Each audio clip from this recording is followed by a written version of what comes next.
the shot. I know you wanted more. Show me. Show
All right, race fans, here we go. We got a good one tonight. The big track here in Michigan. That's right, man. 2 miles of I'm going to say super speedway. And it ought to be a thriller here with this track because it's the Spartan Sim Racing Master Series. These guys tonight, man, they're gonna put on the show for us. But Wes, what you thinking out there? Not much. I think it ought to be a good one. I mean, kind of what you think we're going to see at this track. I mean, it's we were talking a little bit, kind of momentum style based track. It's big. I mean, it's definitely big. The rolling hills of Michigan, it makes for a great track. And we always talk about it, momentum, how it matters a lot. It definitely matters here. And last week as well, we saw the clutching to save gas in the corners. If we get those long green flag runs, I think we might be able to see the exact same thing tonight. If they think they can make it on just one less stop, they might have to do it. Yeah, I know. Last week was really a wild one when it come to the fuel mileage. We didn't know what was going on. Caution came there at the end, but still some guys were making it to the end, and an interesting finish. And like what you said, earlier, man, after tonight we got 4 races left. We're going to crown a champ here in the Spartan Sim Racing Master Series. It's been a great season so far. I feel like the restarts here, at this track, it's almost about like it was last week and what we talked about with the Charlotte coming up. You got to get kind of what you can. And, but this being an open setup, though, it's a heck of a lot different. Guys can probably do some pit strategies and get to the front, maybe pick some guys off as the race kind of spreads out. Yeah, I know I've ran a fixed setup here in a league before, and I'll tell you what, it was definitely interesting because of everything. I mean, cars exact same. Everybody's kind of eventually moves up to the same line as soon as the tires wear in. You're basically nose to tail. There's no real hope of passing. But with the open setups, it allows guys to set the cars up a lot more to how they like it, how they want it, and they can maybe put their cars somewhere maybe just an inch lower, an inch higher. I expect to see about maybe 5 or 6 different grooves tonight. Yeah, and this track here too, I like this track, really. I do. I race mostly the trucks here though, and I kind of feel like maybe the truck will do it. Now, one major difference between this, I know last week they called Nashville Super Speedway. This one to me truly is almost a super style speedway. Not as long as Talladega Daytona, but it is 2 miles. But the big difference, we talked last week about aero packages. This week we can definitely see that aero packages. You can definitely tell the difference in that back wing. I think I mentioned that last week a little bit when we were talking about it. So you're gonna sit. So they got the downforce here on this one, almost probably close to what the Daytona Talladega is. This track used to produce some pretty high speeds, man, down that front stretch. Yeah, it's basically it's Michigan and Auto Club. We talked about it earlier. It's the momentum style tracks, and they're not quite an intermediate, but they're not the super speedways. You're not flat out around this place the whole time around. There's a little bit of lifter required for the corners, but those speeds get absolutely crazy. I think I've seen 198 going into a turn before. But that was like you're at the very back end of a pack and just drafting all the way up. You're probably starting maybe 10 car lengths behind the car in front of you. And by the time you entered the corner, you were directly on the rear bumper. Yeah, draft's going to play a huge factor here too. This, a lot bigger track. And I was looking there too. They do use a little bit different of an aero package. They still are on like the 670 horsepower package, so got a lot more horsepower than what they would at Daytona Talladega. I don't know if that can bring the speeds up to what they used to be. They used to hit probably 201, 203 down the front stretch. I don't know if they're hitting that now or not. We'll have to test that, throughout the race here.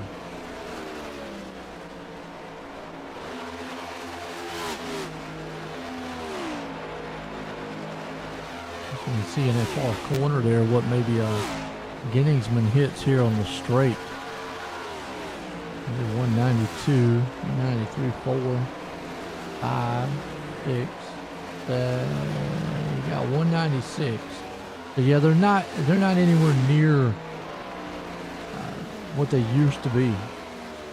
Yeah, I know it's cutting out. So. Got reload this cool. Okay. Yeah, me too.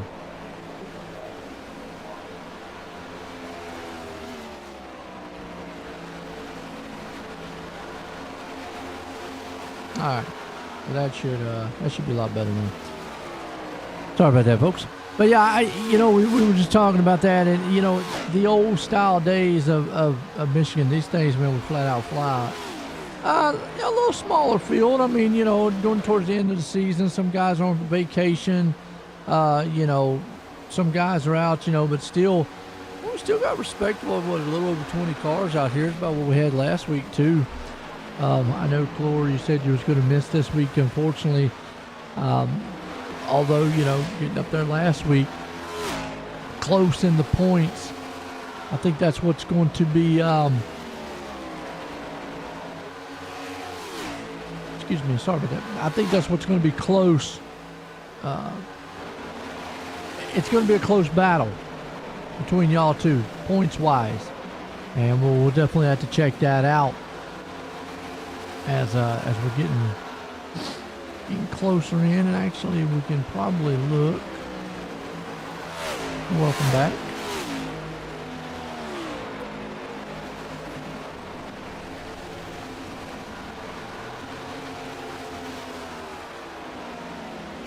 Also, tonight is our final for the admin box. Grusmacher, Kolmacheski. Remember, Grusmacher won that last week. Kolmacheski, unfortunately, having trouble. So it brought it up here to the tiebreaker. So tonight, it's whoever finishes in front of whoever, pretty much. It's kind of like a chase between those two.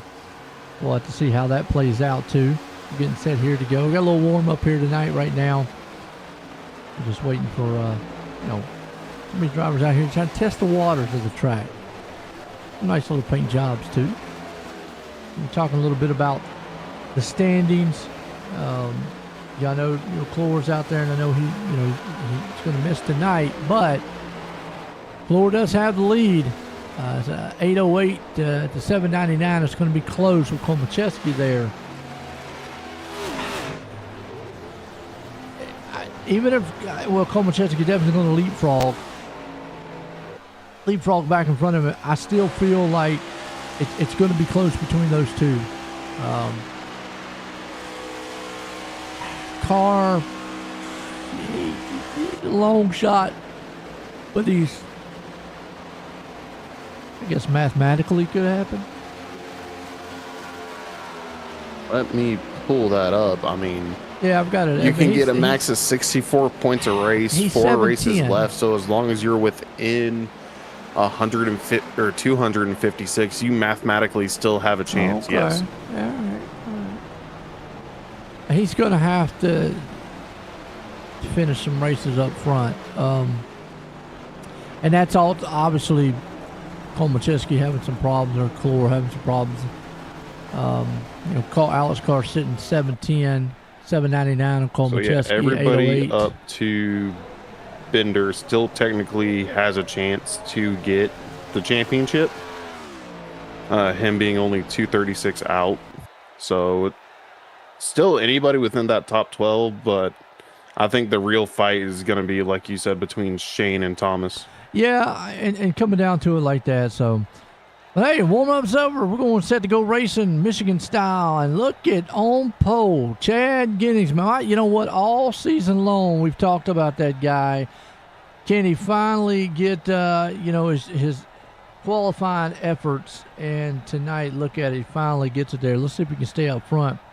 Looks like Justin Boyles will start right there in second with him. Brian Holloman there in third. Chris Vincent starting in the fourth.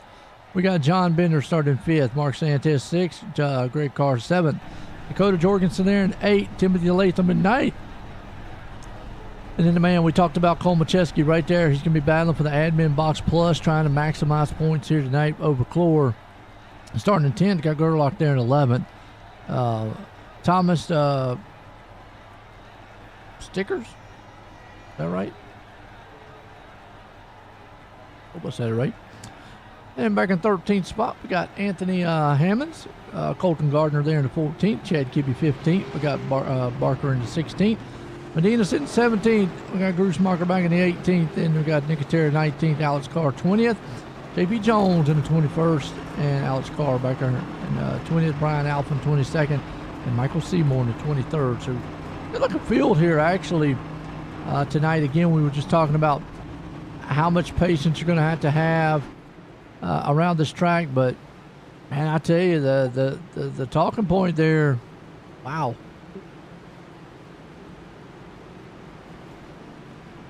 Can you hear me now? Yes, I can. I think what's happening is, can you hear me now? Yep. Okay. Testing. Test. Gotcha.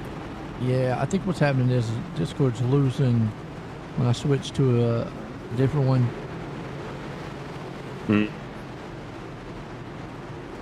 That's always fun. Yeah. Yeah, I don't know why it is, because I have it as admin rights and it shouldn't be doing it. So I'll just have to make sure I click on Discord when I hit the button. I don't know, just one of those, you gotta love technology type things, man. Yep. Well, Clore's out there in the chat. He says he loses tonight unless he has a bad night. He hasn't missed a race yet this season, and I've missed like 5. Well, but here's the thing. You're saying right there as we go green flag here, by the way, I don't want to miss that. Here in Michigan, so we'll get into that point here in just a second. But, right now you see Grussmacher trying, he's going out to the front. Right now looking very good. You got Genningsman right along with him with Boyles. I know we talked about how these restarts here, or these starts to this place, going to be chaotic. Look at this 3 wide.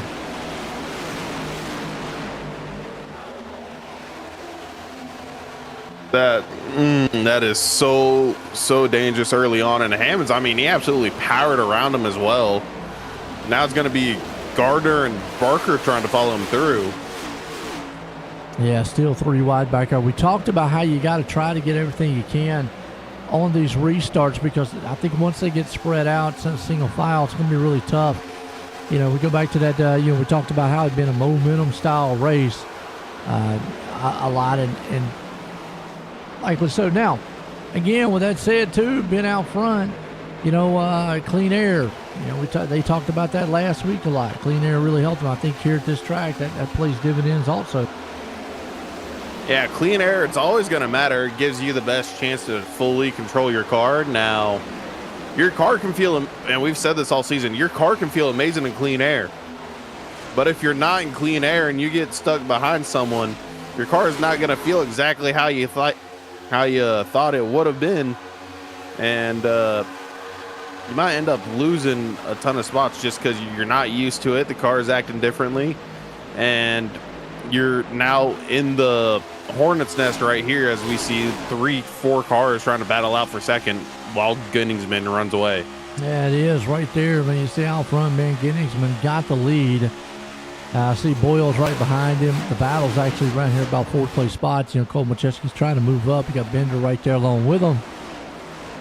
A lot of room on this track. You talked about it, man, in the warm-up there, pre-race style, and about how you have multiple, grooves here, and you can see guys already taking the high side, middle, and low side. Yeah, multiple grooves. There's the high, middle, low, but then there's also the middle, low, middle, high, the high, high, the middle, middle, low. There's about 20 different places these drivers are putting all their cars in the turn.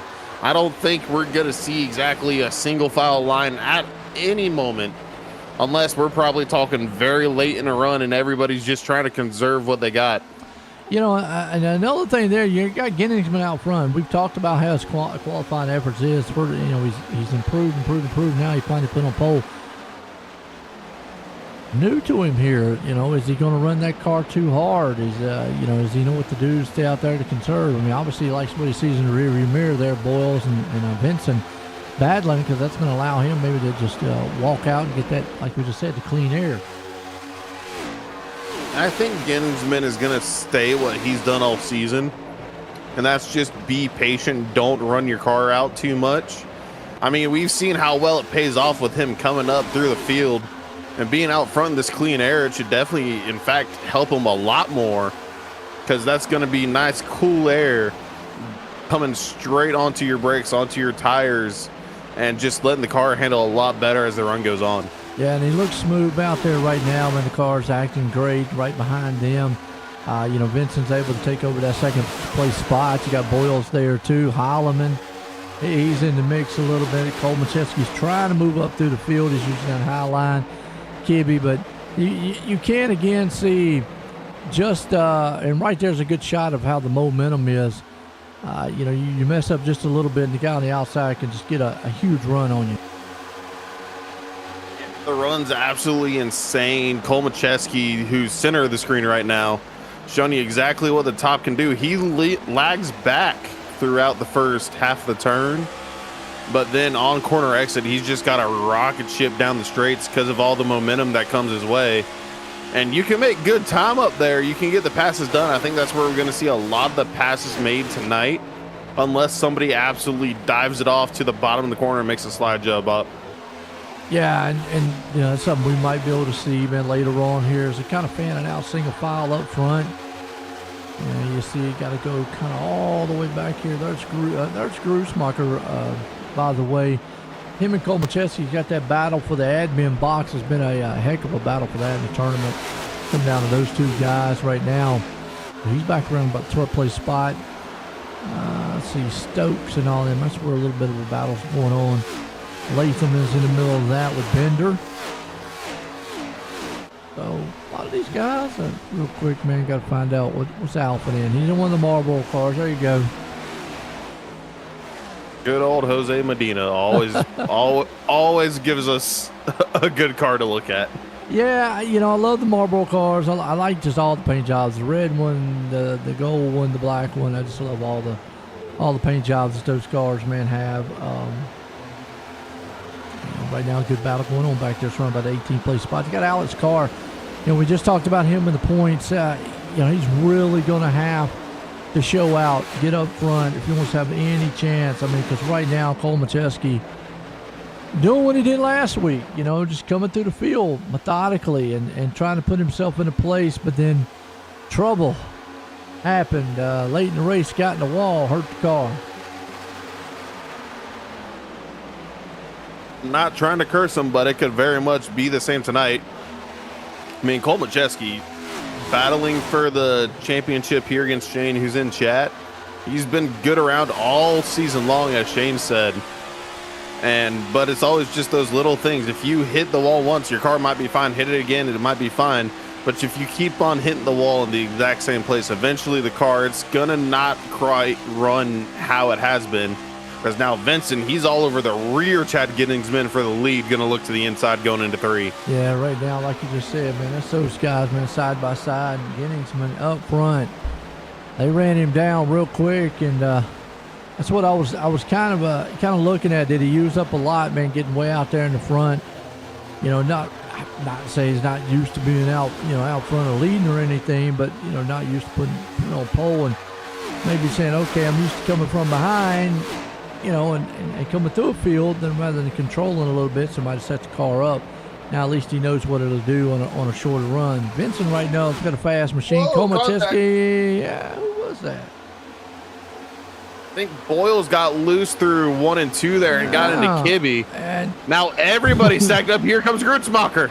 And they still back there beating on each other.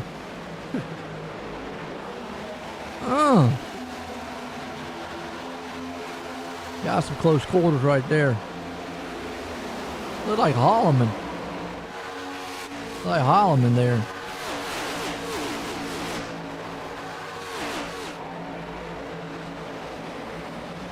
A little contact between them. Boyle's right there in front, but Komacheski takes the lead, by the way, in the middle of all this mess going on back over Vincent. So, I mean, he's looking to try to maximize points here tonight.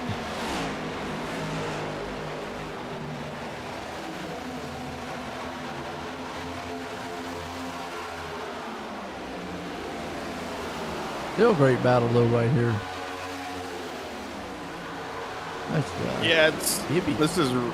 It's right here, the edge of the top 10, the Hornet's Nest that we see week in, week out.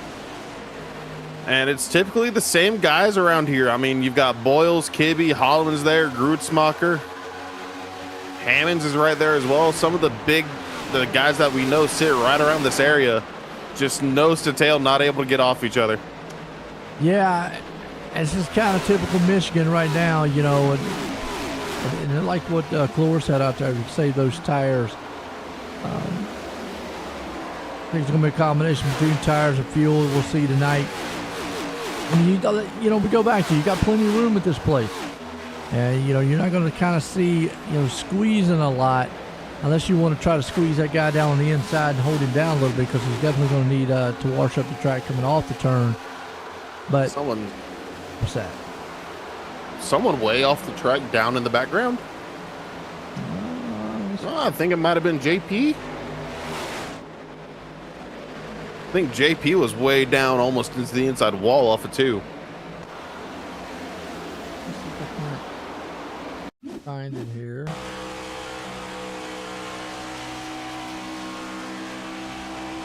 We got past. Let's see if we see what happens here on the replay.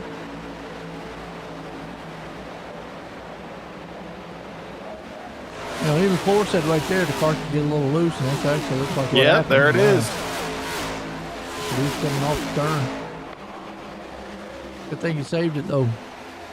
Yeah, kept it under him. We're going to stay racing. And definitely they are racing right there around 10th. That's Kibbe, Sanchez, Grutzmacher, and Kibbe's all over the back door.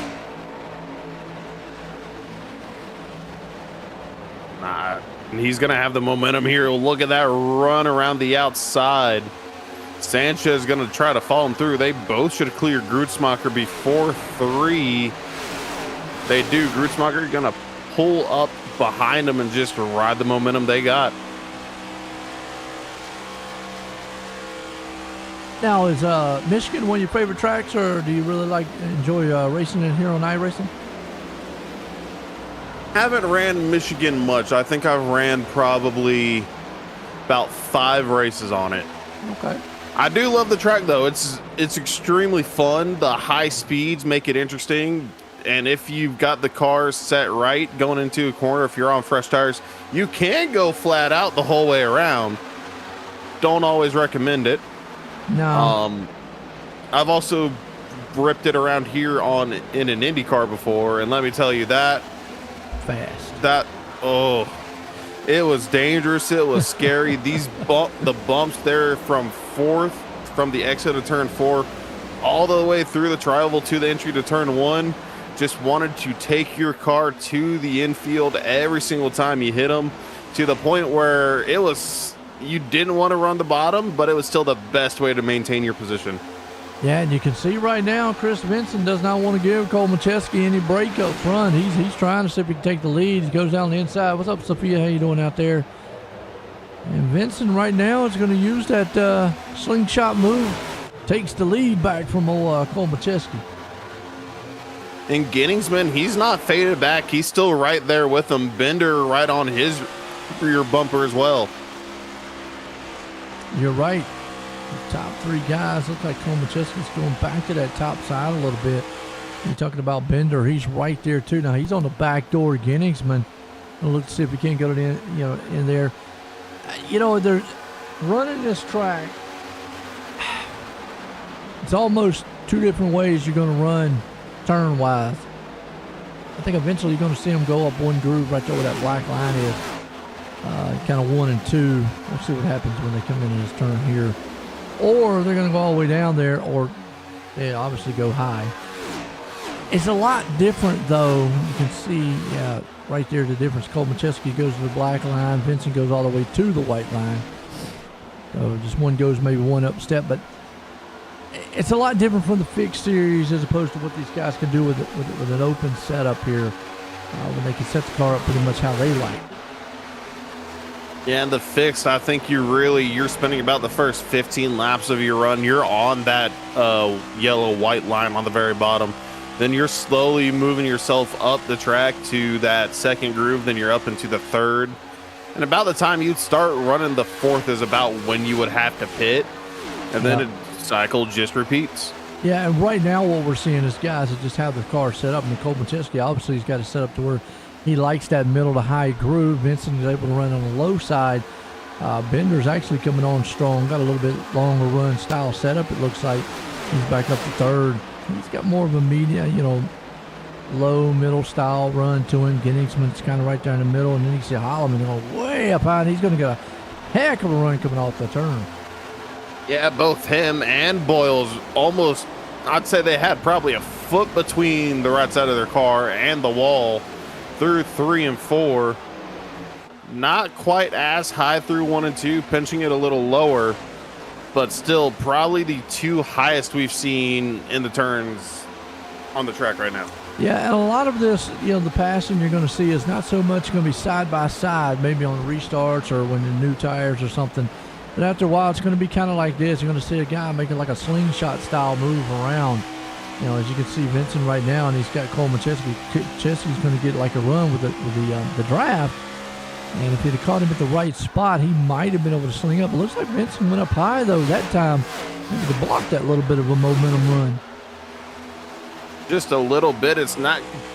He might just have enough room this time on exit at 2. Because, the runs Cole Macheski's getting off that top side are just tremendous. And then right there, he kind of stalls out, interestingly, right before they get into 3. So if he was a lot closer into 3, I'd say he could probably get that move done. But he stalls out just before the entry of the corner. You might want to look in the rearview mirror because they got a black machine coming up there awful fast. That's Holloman right now. He's catching his pack up here. These guys racing. He really is, and it's, running that high side, it's definitely going to be the fastest way, but it's also more likely to absolutely kill your tires. You saw right there, Vincent was in a turn. You see Cole Macheski had that huge run through the middle coming off, but Vincent was able to slide up there and use the whole track coming off the turn. That's kind of what you want if you're going to run the low line, and it just killed the run that Cole Macheski had.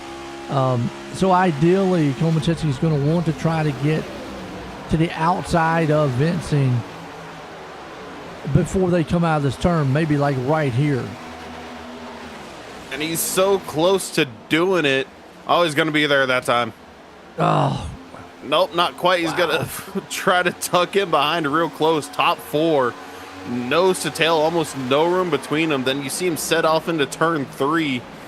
Got 3 different lines, 2 right from the very bottom, Kolmacheski in the middle of the track, then all the way up to the wall, the 32 of Blair Holloman. Yeah, Holloman's coming in this picture, man. Right now, he's going to put the sun drop man down on the bottom. I mean, the high side, to me, has got the advantage. I think through the turn and coming out. The problem is what Vincent's able to do coming off the turn to stop that momentum run. Watch this. Kolmacheski gets a run, but then Vincent instantly right to the top. So that's going to kill any momentum that Kolmacheski's got. So he's going to have to be on the outside there. Look at Holloman. He just threw that thing in there. Yeah, he does. And oh, and he got into the wall that time. Still kept a good amount of speed, though. Going to stay in front of Bender. And I think he's still coming. He's going to be right to the rear bumper of Kolmacheski. Yeah, that was kind of one of them Hail Mary flies, and I think he was just seeing, okay, how far can I run this thing in there, and will it stick, you know? And just watch the run right here. It's a perfect angle. See, Kolmacheski gets the run, but just not quite close enough to get to the side. And Vincent knows it. He's just got to pull right back up there on the front and back stretch, and it kills all that momentum, you know, that Kolmacheski's got. Watch this right here. Beautiful run coming off, but just can't quite get to him. And to answer your Shane, not answer your Shane question, to answer your question, Shane, I think we're going to see some fuel saving for people to try to make it a 2-stop. Now, if we're going to see clutching, I'm not sure. I was actually asking that to Joe before we started up the stream. You know, I usually leave that to the West. You know, he's got more insight to some of the drivers than I do on it. Obviously, I think tires might be an issue with this track. You know, we talk about tracks like this where momentum is involved a lot. You don't use a lot of brake, if any, really, here at this track. You're pretty much just on and off throttle. Maybe have to use the brake if you run up on a car or something, but I think unless you just overdrive the turn, really stress the tires. But yeah, and then there's that run I was telling you about. Perfect, man, by Vincent there to block it. But I don't know. You know, I get fooled every time I try to guess gas. You know, somebody always tries something wild out here. I mean, something always wild happens. We saw the 2 different types of strategies to save fuel last week as well. Excuse me, as well as somebody making the pit stops. Are they 80 or 100%? 100, I believe. I probably should know that. Now, here's a run. Okay, now you got the run finally on Vincent. Vincent has no choice but to let him go right there. That's exactly what Kolmacheski wanted. And there's where the outside's going to have the advantage. If you can get to the inside of that car, and he should be able to make this pass this time on Vincent. Now, Holloman might. No, hold on to Blair. Boy, he got up in the loose stuff. Wow, look at that run. He's been up there in the loose stuff. Yeah, that's the first time we've seen that car kick sideways on him. But, man, what a power move by Vincent to be able to get back in front of them. I don't know. I mean, I don't know if they can go. I'm going to say 2 stops. Going to be tight. Yeah. Shane said 48 laps a tank, so you're going to have to save 4 laps throughout the whole run. But he also pointed out you cannot really save fuel because of how little you're off throttle. And if you try to do it, you're just going to lose a lot of time. Absolutely. I'm with you on that. I'll go with the 2 stop right now. Where we're sitting at, we're at lap, 33, 30 some. Yeah, 33. Yeah. I'm going to go back on. I think tires might be more of an issue. I mean, we saw right there with Holloman, and now he's locked it out, and even Calora out there said, yeah, those tires are getting hot, especially the more he runs up on the top side. A lot of these guys in the back here just been kind of driving and riding. You know, everybody's kind of spread out as we look through the field here. But a lot of these dudes up here like these, they've been racing hard. And the more they do that, that's harder on the tires. So I feel like even if they could stretch this to a 2-stop, fuel-wise, I think the tires, if they race like this or keep racing like this, are what's going to be the Achilles heel to them. I completely agree with you, Joe. And if we're looking at the 3-stop and not the 2-stop, which the 2-stop, they'd have to back up their pace a lot, I think, in order to try to make up those 2 laps from what they're running now. If we're looking at a even 3-stop, having the 4 exact same splits, I mean, we're looking at they'd have to be coming into the pits about 3 or 4 laps from now on. But with how hard they're racing, I don't think they're going to do that just yet. They might run the Dylan all the way off turn 2. Man, yeah, that's what Grusmacher did not want to see. And save the car, though. Wow, yeah, you know, and again, tires, we were just talking about, I think they're starting to get hot. They're starting to loosen up on the track. I think we might see somebody on pit road here pretty soon and do the three stop, because if you commit to the 3-stop strategy, you need to commit to it. Is it a losing strategy? I don't think it's a losing strategy if it's done right. You can't run a long stretch, then run a short stretch, and then run, another long one. You're going to have to even it out, Yep. Be committed to it. I think that's the exact same way I see it, to be honest. If you're going to run it proper, you got to split it up evenly. That way you're not really, if you try to go long, short, I don't think it's going to work if you try to compare it to splitting it evenly across every single stint. Yeah, because then you're trying to compete with the guys that are going to, might go to the 2-stop. Even though you realistically would have an advantage, you're going to take your advantage away by going that one longer one. But by splitting it up or by going even, you should have the even set of tires out there. And then also it's all going to depend on these guys up here, how hard they're running. I mean, right now, Cole Macheski looks good running on that high side. And it's funny because I'm old school when it comes to running, but evidently that has changed with the cars and over the years, and I guess with the tracks. Because I was always, the higher up on the track you go, the more tire saving you are. I've heard drivers say that actually you use more tire by driving by going up high. And you can save some tire by going down low. And I'm going, well, that's opposite of what I've ever been told, but hey, if it works, it works, I mean, that's the way it kind of is now. I think, and I could be wrong. It could just be because since you're on throttle a lot more, your tires are just spinning, having the heat constantly put through them. Whereas if you're on the bottom and being off throttle, you kind of just let it coast, and your tires aren't having to worry about spinning as much or possibly scrubbing away at themselves. We got Clora out there. Clora, what's your take on that? And it's an interesting topic. I've heard guys talk about it before, because again, back in the day, it was, if you was up high, that's where you wanted to save your tires, because you actually, it's interesting what you said there. You couldn't, with those cars back in the day, stay full throttle if you went high. You were actually a little bit off the throttle, a little more. You were more on the throttle, going down low with them and so forth, because you're pushing the car if you were going low. So I guess that's why I was. But now with the aerodynamics the way they are, like you said, you can almost put this car about anywhere now. Yeah, it's real. With the new configuration of the next gen and it being based around the GT3 cars, that rear diffuser lets you be able to handle it a lot more. It's able to take more of a throttle than anywhere else. And the higher up, typically the more throttle you put into it, you can just kind of run faster up there as well, depending. We've seen how good the top lane works. You saw Holloman. I mean, he absolutely came flying up through the field, ripping the fence, but it's cost him now as he's on pit road. Yeah, right now, you see out front, I mean, Vincent's able to hold the lead, and I like what Clore said, running low line there, less heat and wear on them, and that's it.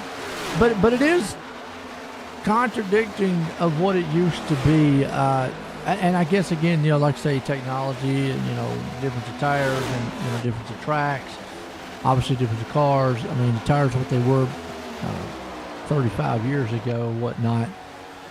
Way different than what they have now. And I did look up a little bit, you know,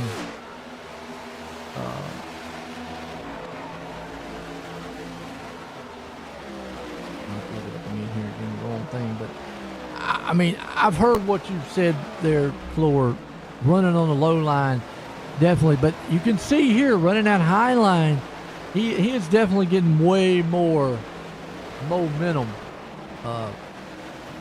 It's just Vincent's doing a masterful job of holding him off. He really is. He puts that car right in the face of Kolmacheski on exit and checks him up. Now, Kolmacheski, he could probably try to make a move across over to the inside, but if he doesn't make that pass before corner entry, I don't think he'd be able to quite be happy with it, considering how much he's loving that high side. Absolutely. They got a little bit more in there, you know, upon, you know, you was talking about the heat and all.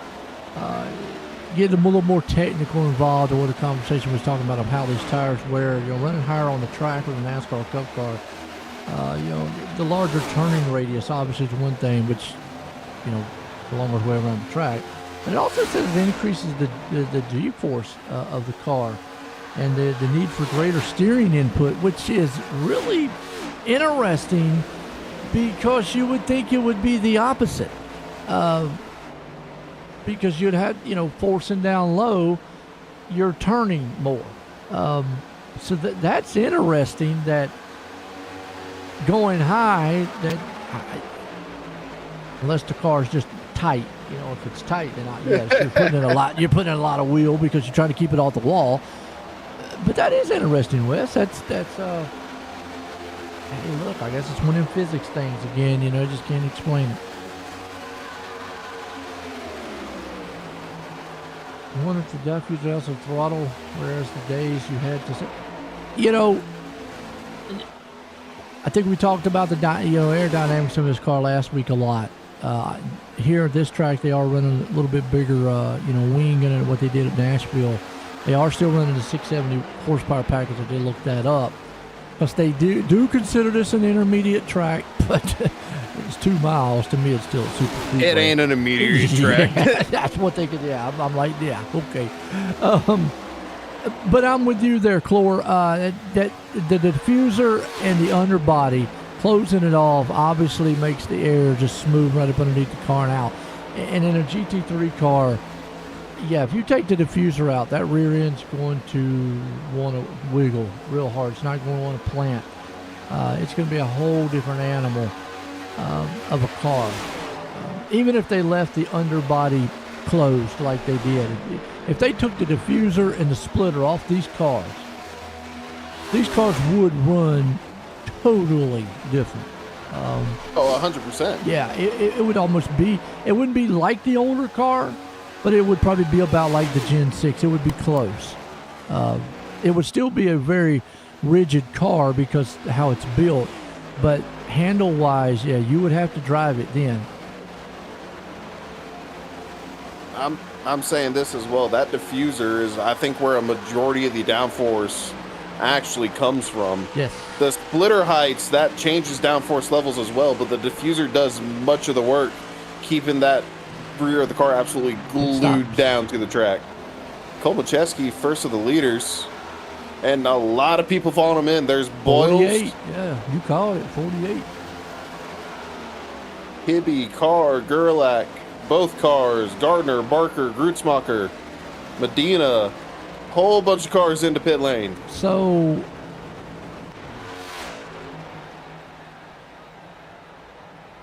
would this put them on,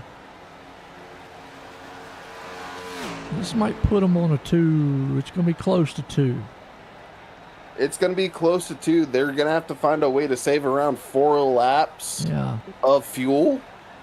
If they're going to keep it up like this, because next time we'd expect them is around lap 96 or so. Right. In which case, they'd have to go another 54, right? Yeah, another 54 laps. Yeah. So they actually need to save 6 laps of fuel throughout the whole run. Yeah, Vincent's on pit road now too. Bender, Jorgensen, Latham. Ginning's been obviously staying out. You know, we've seen him do that in the past. I got a curiosity. You know, I love calling these races. It's been a great season so far. We've talked about how the seasons went. You know, up and down, and you know, we mentioned about how long the seasons have been, and coming to a close here too. You know, after tonight, I think we're looking at 3 races I think left after tonight. Yep. Then we crown a champion in the series here, the Spartan Sim Racing League Master Series, and I believe in the Truck Series for that matter also. Our Truck Series final is tomorrow. Oh, okay. Well then, all right. Congratulations to whoever the champion is on that one. Then Blair. Blair. There we go. He wrapped it up 2 races ago. Oh wow. Okay. Well, there you go, Blair on that one. So free race for him tomorrow. But you know, I kind of interested in, you know, obviously I love getting into a little bit of the tech talk of these cars and what we see with these drivers and all out there. But as a fan out there, Clore, and every other fan out there watching, do y'all enjoy the talk of the tech out there that we do? I always like hearing the input, you know, and whatnot. I mean, obviously we stick to the action on the track, you know, like this right here. I mean, Stokes is all at the back end and he's about to try to go around old Cole Macheski for the lead, but it's just interesting to me of how these cars and these drivers react on different tracks, especially being an open setup. There's so much more involved with going fast. I mean, we've mentioned before having the whole package. You know, it's not just having a fast car. You've got to be able to get your pit stops, no mistakes. You know, don't get caught up in a mess. Have the right setup, fuel management, tires, everything. Oh, caution out. Oh, okay. Hammonds.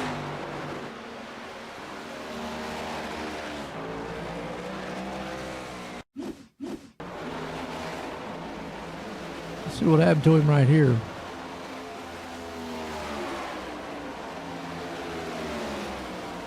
Maybe just got loose. Is it at 28 right there? It goes high. It starts to come out running. Wow. Yeah. Maybe a little combination of, you know, tires getting up to temperature, and then that thing just comes out from under him. Cold tires, dirty air. Not a fun combination in the slightest. You know, maybe got the air took off on the wing there a little bit too. You know. Just a little bit. Now this caution, it's gonna. I mean, now. Ooh. If you pitted, do you come back in? They're like Cole Macheski and him. Do you come back in now? I think they might come in just to top off on gas. Okay. They've been running for about 2 laps, yeah. But those 2 laps, eventually down the line, it's going to matter. It's going to go from needing to save 6 extra laps of gas to only needing to save 4 or maybe 3. Yeah, I'm with you on that one. I think they do. I'm with you there. I think, you know, like Clore said, I'm with Wes. I think everybody might have to come in and top this one off just so that they're going to make it. I mean, this is the right time caution. Obviously, they would love to have it maybe a lap or 2 earlier. We could have While they were them on pit road. Yeah. And we guessed it. There you go. Everybody on pit road. I would even say, man, go as far as, why not just throw tires on? It is a caution. I mean,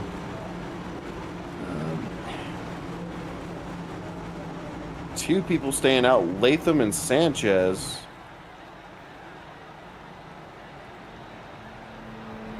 Yeah, a lot of them might be going 4 tires. And, well, Cole Macheski just went with fuel. Oh, that's gas and go. Yeah. A lot of them went gas and go. I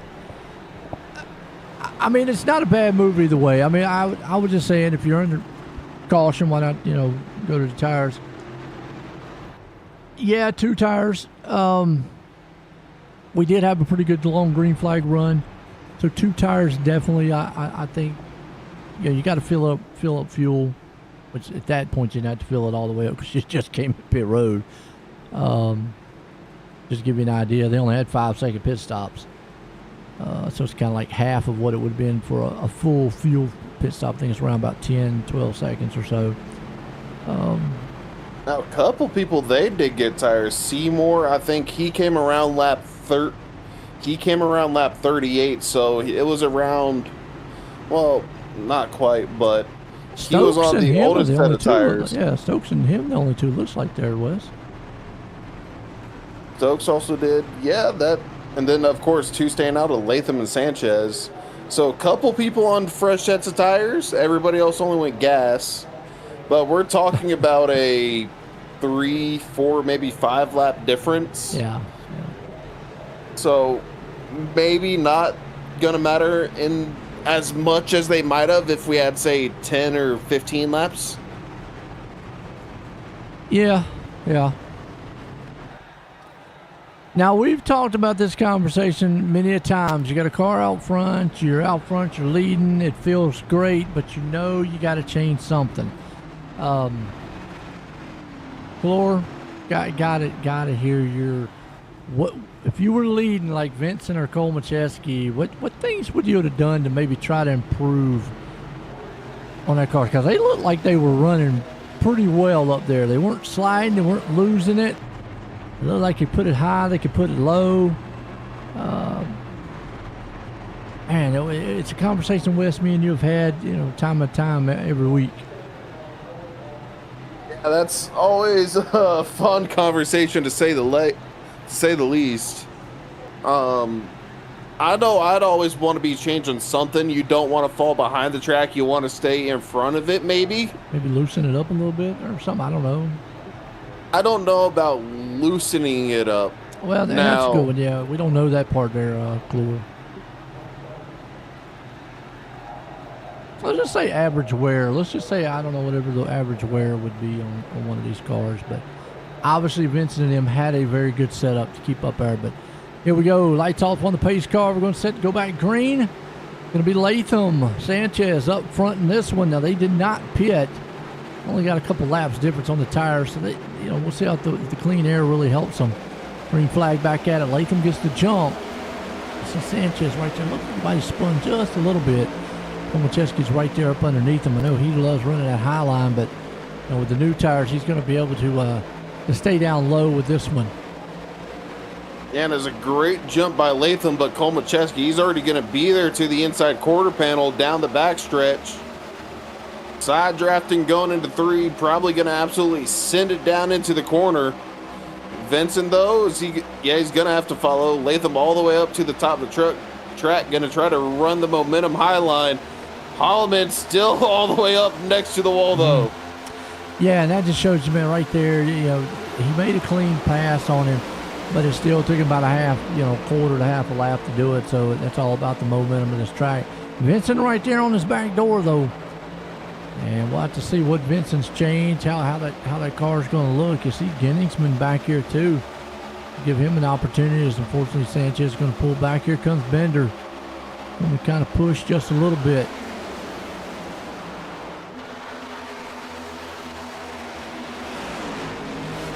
And the 20 million lines of Michigan through 3 and 4. It looks like a giant fan, and I mean, that's how it's described. The car's fanning out into the turns. Yes. But I don't think if you were to overlap every line to where every car was right next to each other, I don't think there was a spot of gray left on the track.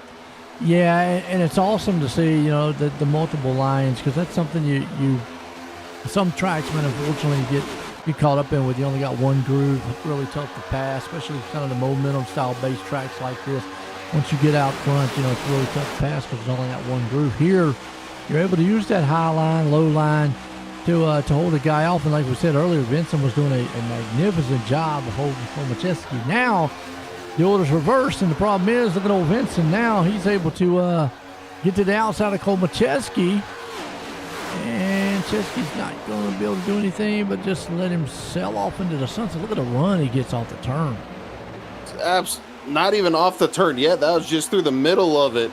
And absolutely sailed it in there. Got it down to the white line eventually. And then a great run off as you see cars 3 wide all the way to the white line down the backstretch. Yeah, you see him back there fanning out like I said, 2-3 wide in the back midfield. Back up front here. That's about the 8th, 9th, 10th place spot. Holloman in the mix of that one. Behind him, Gardner, Jurgensen, what is it, Barker right there too. Man, they are racing hard back here.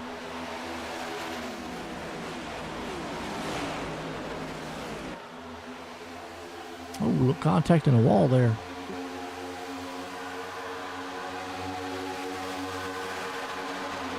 And I want to say it, we talked about momentum. We've talked about the draft as well, how you don't want to be in the dirty air through the corners. But down these long straightaways, that back stretch, this front stretch, you want to be tucked up right behind someone.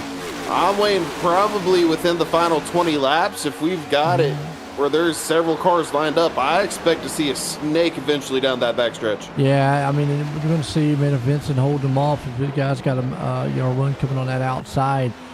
You're right, Clore, man. Vincent's got a bad, fast hot rod tonight. Cole Macheski's there.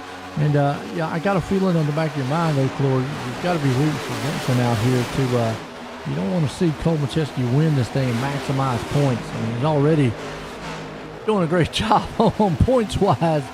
But, yeah, if Vincent can hold him off, that'll help out a little bit. Still a heavy battle right here around 10. Yeah, we're still 2 and 3 wide.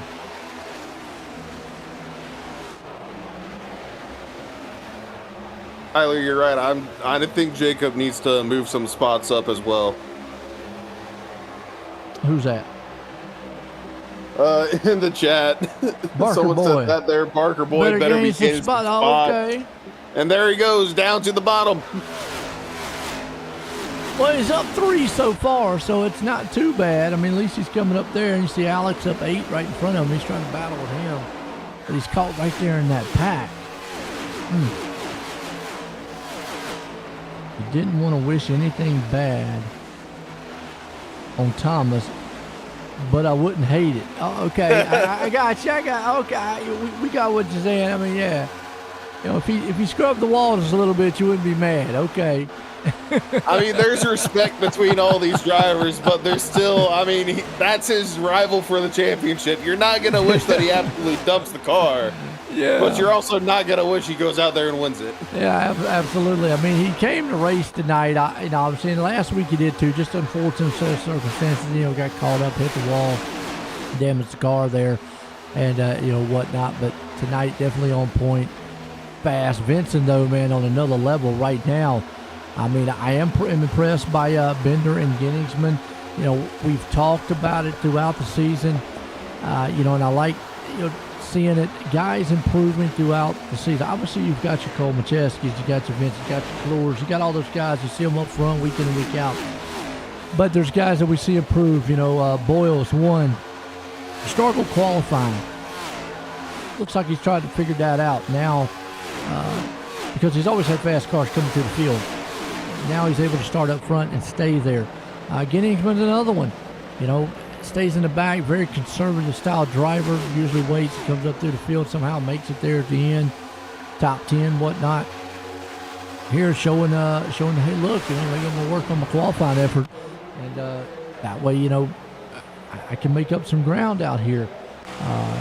Sanchez, another one. So got a couple guys out here we looked throughout the season, improvement-wise, and that's it's kind of what you want to see throughout. As long as you make improvements. I mean, it might not be the winning strategy, but at least you're making something. Yeah, and seeing improvement, it doesn't mean that you're automatically able to go out there and win the next race. It's sometimes a slow crawl. Sometimes you might not win a race throughout a season, but you're getting better. And honestly, a lot of these guys, even if they're not teammates, they might try working with somebody just to help them get better as well. I've seen people reach across teams, across heated rivalries on the track and off track. They're sitting there, they're running next to each other, just trying to get faster between the two of them. Absolutely.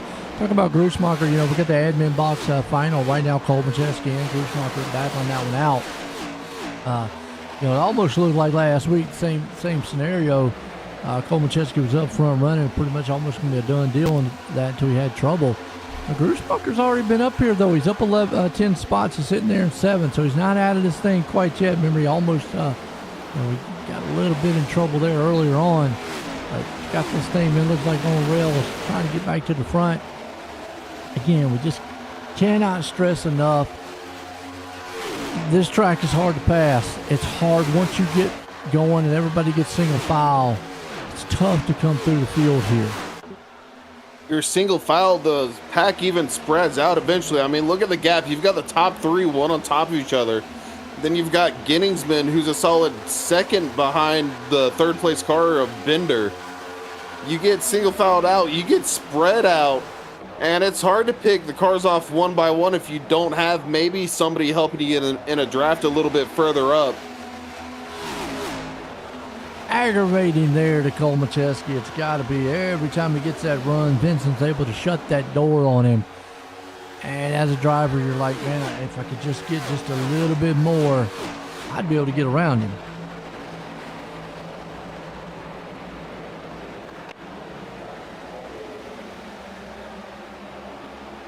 Then he's got to worry about Bender right there on him.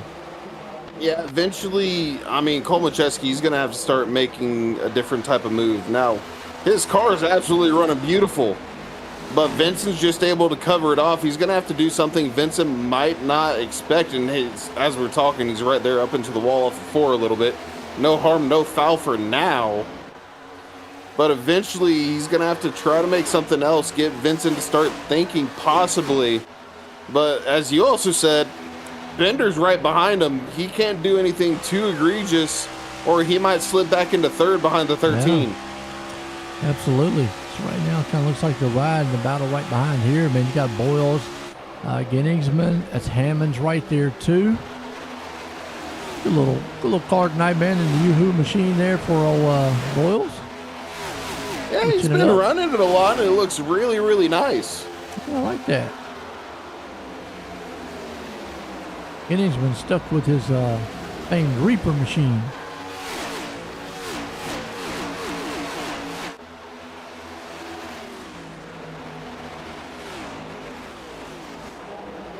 I got we talk about Jose Medina in the Marlboro car. Just waiting for somebody to come out here with a Campbell Joe car next. Have the cigarette rivalry out here, you know. Also, I love where he says, I think Vincent will stay married to that bottom until the car says to move up. Well, but watch him though. He's doing a great job. I mean, Cole Macheski gets the run.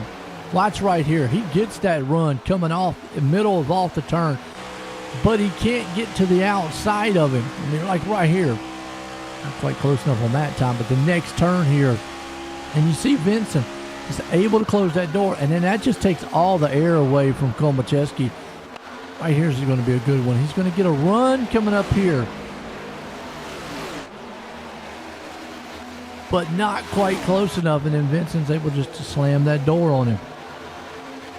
A moment, Cole Macheski looked to the inside, but at that point he kind of lost the momentum, having stalled out behind the 33 to where he couldn't make the move to the inside through the tri-oval. Yeah. Now he's going to drive it in super deep here through 1 and 2. Yeah, that's what he's right alongside. Yeah, this is definitely what he needed. And you could see once he was able to get to the outside, Vincent's going to have to almost let him have it. Now it's Vincent's turn. Let's see if we can get right back by him. He's done it before on that low line. Look at that absolute drive through the middle of the corner by the 33. You know what I'm looking at too here, Wes, is when Vincent's out front, he can control that bottom really well. It looks like Cole Macheski's very, very good when he's behind him on that top side, but as soon as he gets out front, the car just wants to kind of like stop, and Vincent's able to use that inside to get back by him.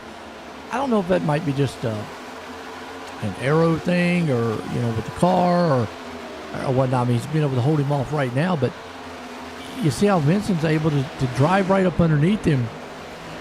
When Cole Macheski's behind him, he's been able to get that run on him. There it is, 33 back to the point. I think Cole Macheski, he got tight through 3 and 4 that time. Though now he's going to have an absolute amazing run, and Vincent squeezes right up in front of him. Talk about slamming a door in your face. Whew. I mean, that's about as close as you get right there. That's going to put Bender on the back door of him, and then Cole Macheski. But watch what I was talking about here again. Just watch the run when he's behind him. Now, some of this might be draft too, but when he's behind him, hopefully that used up his tires right now, but when he's behind him, he's able to utilize and pull right back up to him.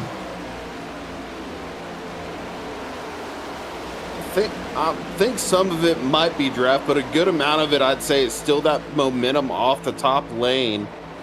But she's sticking pretty close, and then it's right there on exit.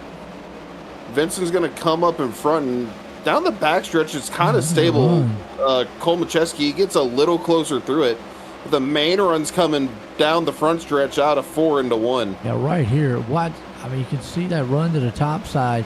Just can't quite get there, and then Vincent's able to just slam the door, and then that kills all the momentum. Let's see what's happening around here about this 10th place spot here again. Got Barker, Gerlach and company back here. You got Alex Cars moved up a little bit. He's battling. It's 10th place right there. Sanchez still. Kibbe. Latham, who didn't go into pits, right there behind the 2 of the 29 and 48 and 45. Yeah. Old Greg Carr back here, he talks about, how he kind of just rides and lets the track come to him, and Sanchez loses it. Yeah, that's those old tires starting to show up now.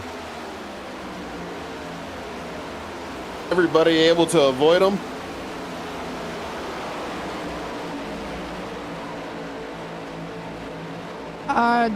That's a good question there, Clore. I mean, I don't know if he's streaming. Go check out his stream and ask him, and he might answer you. I mean, I don't know. He might. You never know. There's a battle back here, though. Wow.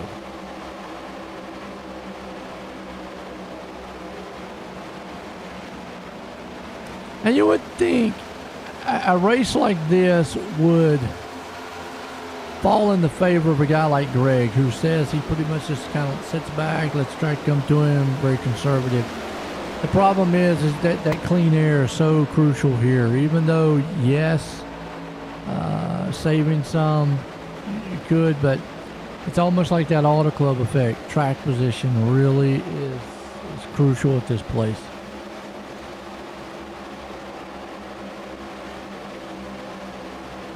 I did just go check. Cole Macheski is not streaming. He does have a Twitch. Oh, okay. But it is not live right now. He says, I ain't giving any secrets. Who was that? That was Holloman. He held on to it. Hang on to it. Wow.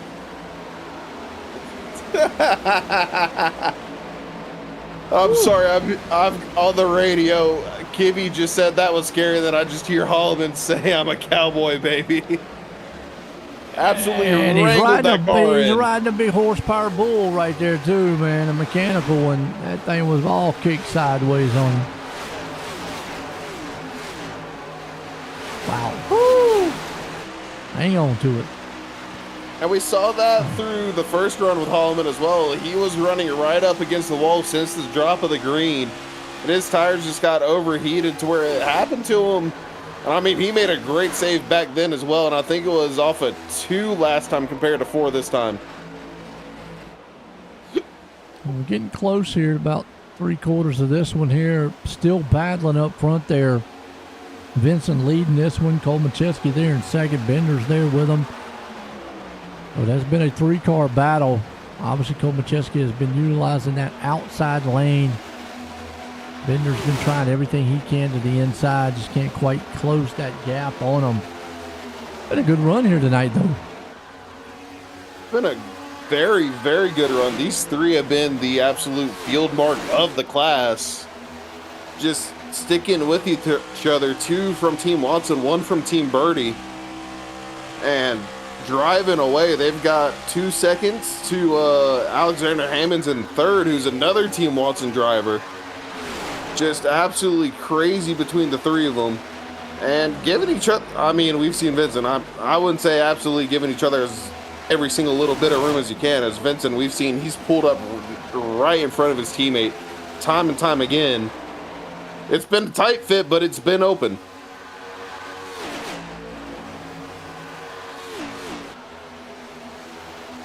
And right now, I mean, you see it. I mean, Vincent's still holding strong out front. Cole Macheski's got that running outside, but again, unless he can get to the quarter panel or the door, Vincent's just going to shut that thing on him. I mean, he's trying to drive it through the back door, but Vince deadbolted. Now he's going to get the run. Yellow flag, Greg Carr, Kibbe wrecked on the backstretch. back where that battle was happening. Couple cars involved. Back on the replay here and see what happened. Oh, he got loose and oh no, whoa. He tried to get a cigarette. Oh. A little further back here. Looks like he almost got loose there, Wes. So we've seen it all night long. Tried to save it. Unfortunately, the other cars know where to go. Yeah, because there was nobody else around him.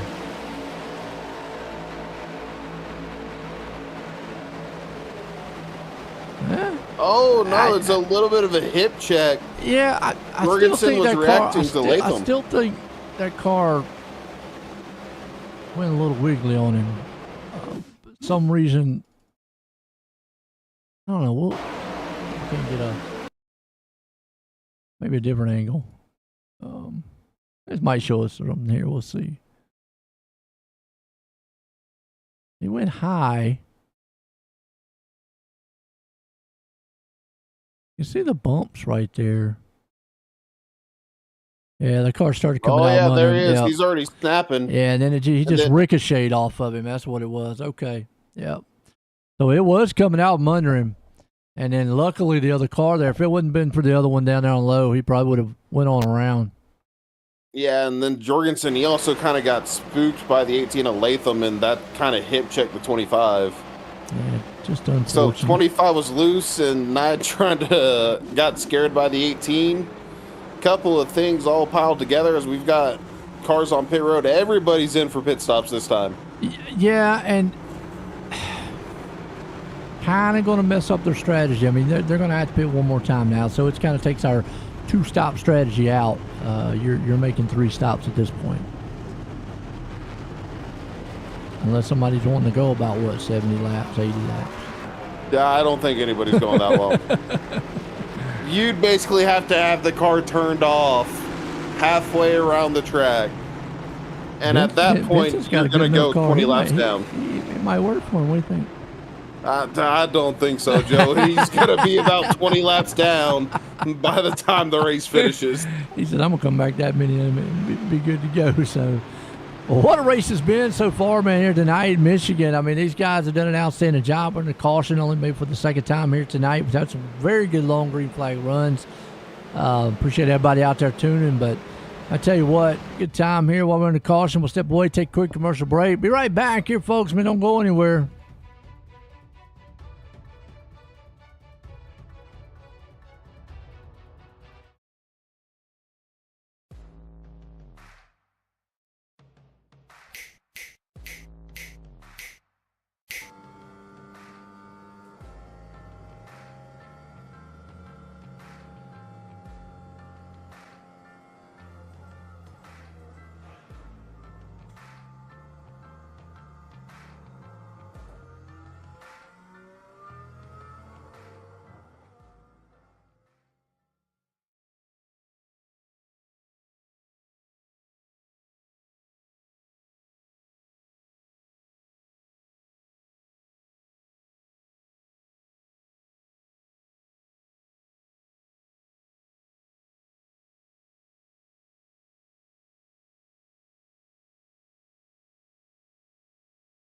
And then if you want to, just a little bit about how the foundation helped you. You know, I was in a pretty serious deal, as most people know about. It's a pretty tough deal, very traumatic for my family. A lot of stuff that we went through that people would never understand. Without the assistance from the Steve King Foundation and several other donors as well, we could have come out of that thing in financial ruin. But it just takes a lot out of your family just to go through rehabilitation, all the medical bills. There's so many hidden expenses and stuff that you would never know about until you actually get involved in something like that.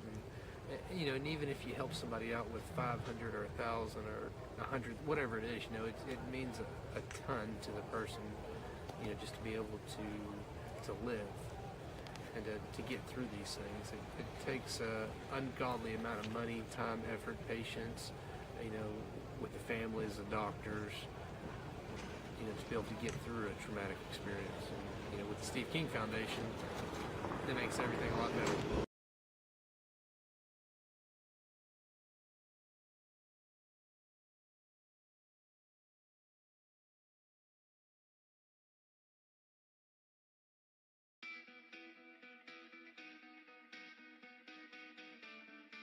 Welcome to Team Red, White, and Blue.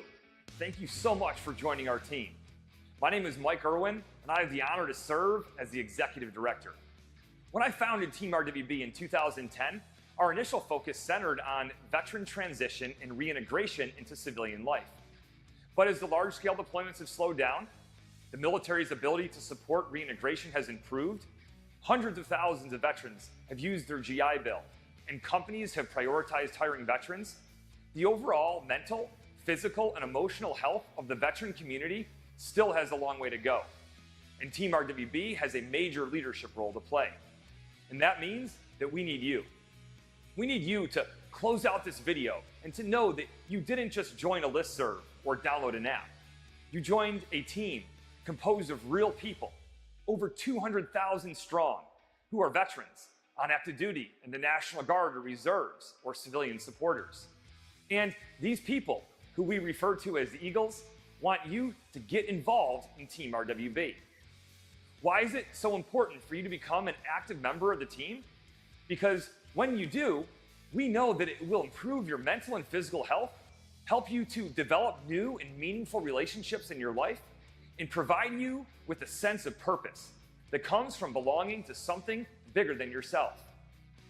Over the past decade, veterans struggling with the invisible wounds of war and post-military life have told us how important physical fitness has been to them. Running has helped veterans battle nightmares. Triathlons have helped with headaches, and CrossFit has enabled them to sleep better. These fitness activities, along with others, have made them more confident and healthy people. Unfortunately, millions of veterans have forgotten about the power of physical training in their lives. So as you get involved and see the power of Team RWB in your own life, I hope that you feel inspired to reach out to other veterans and encourage them to follow in your footsteps. In closing, I want to again thank you for stepping forward and joining Team Red, White, and Blue. We're fired up to have you on the team, and I know that you're going to be flying the Eagle with pride for a long time.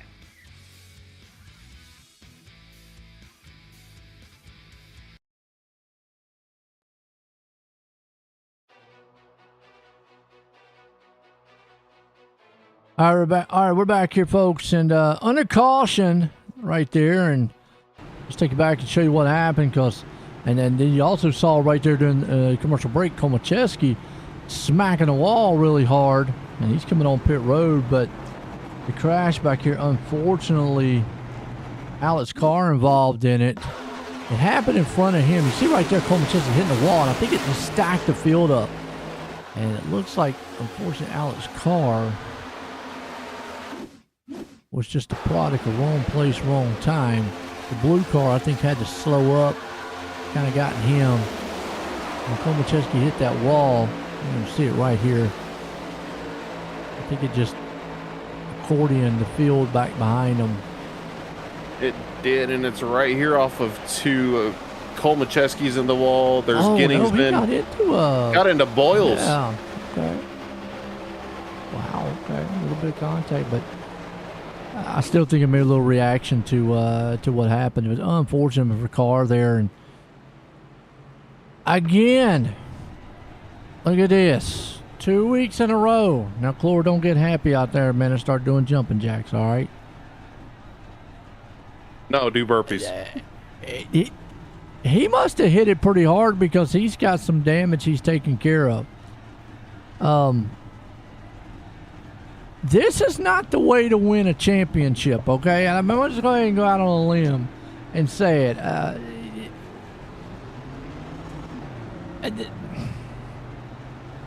This was the week that I think Komacheski needed time to shine. He had a fast car.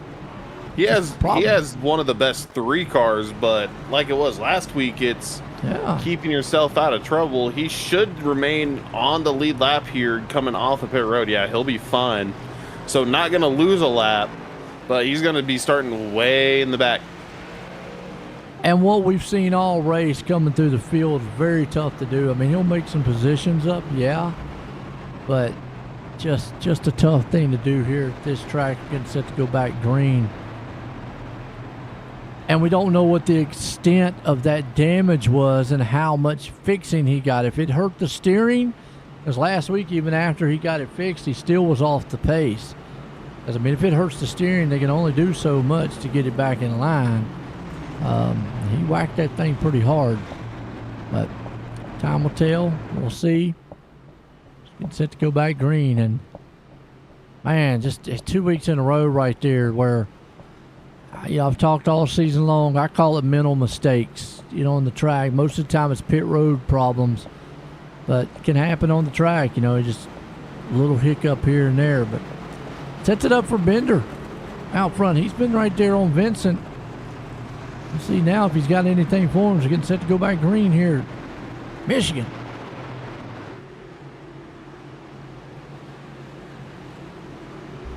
I mean, Bender, he's been one of those top 3 cars all night, though. He's been the one falling behind Vincent. He's not really put the fight around the outside. He might try it this time around. Yeah. Green flag. Didn't get the start he wanted, man. Actually, Hammond's got a pretty darn good start that time.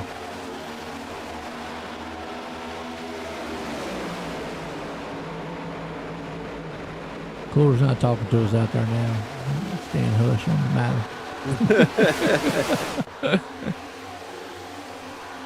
Well, we'll keep an update on Cole Macheski. He's back there in the 15th place spot. We'll see how long, see how many positions he can pick up. See how hard the car is. Well, let's see what Hammonds has got. If he's got anything for Vincent. I mean, he looks like he's doing the same strategy Cole Macheski did. Run the high side, but I mean, Vincent has just had a plan, and boom, a love tap there to let you know I'm behind you. Just a small little reminder of, hey, there's someone right here. And Bender, he's actually lost several spots. Restarted second. He's back fighting for 4th right now. Going to be put back into 5th. Ooh, look at Hammonds fight to the outside. And Boyles, is he going to send it to the inside of Vincent? He will. Get the 33 up the track away from where he likes it. Yeah, so some new players up here. Vincent and them been dominating most of the race. Now we got Hammonds, Boyles up here showing out, coming up through. Let's just give you an update here. Cole Macheski. Now, this flips the script also, too. Not only Cole Macheski fighting on the championship, the admin box championship. Bruce Walker now sitting in 6th. I mean, it's pretty much who finishes in front of each other yes. this week between those two. So, Bruce Monster's now sitting there going, man, I can't make no mistakes. I'm probably going to get this thing. No, every race you don't want to make mistakes, but especially now the pressure is on with the final week of the admin tournament, of the admin tourney box. Grutzmacher, he's found himself, I mean, he's got a nice, healthy 10 position difference between him and Cole Macheski. And and as we said, as you just pointed out, coming back to the restart, it's going to be hard to get up through this field. Yeah, I'm trying to see. I mean, obviously we can't tell if there's really any, I mean, that wheel could be cocked in just a little bit. I mean, you look at JP's, his is a little bit more straighter up. That one looks a more straighter, as maybe a little bit bent in, but you really don't know. It's kind of a tough angle there to look. Obviously, back here in this dirty air, that car's not going to be happy. He's back here in the 17th place spot. So, yeah. Oil's up front here. Bender, Vincent actually has fallen back to 4th. Maybe a change in the setup. We talked about that week in and week out. I don't think they've changed the setup. When they might have, they might not have when they came in on that lap 50 caution. Or not the lap 50, but the lap 83 caution. They might have done a little bit of tweaking and just went a little bit too far, and the car might come back to him later. Who knows? Yeah. But yeah, not quite the 2 up front that we were used to. As Boyles, he's now down to the inside of Hammonds through 1 and 2. Put the 23 to the point for the moment. Is the 26 going to have a good run off of 2? Man, it's going to have it. Boyle's going to cover it off.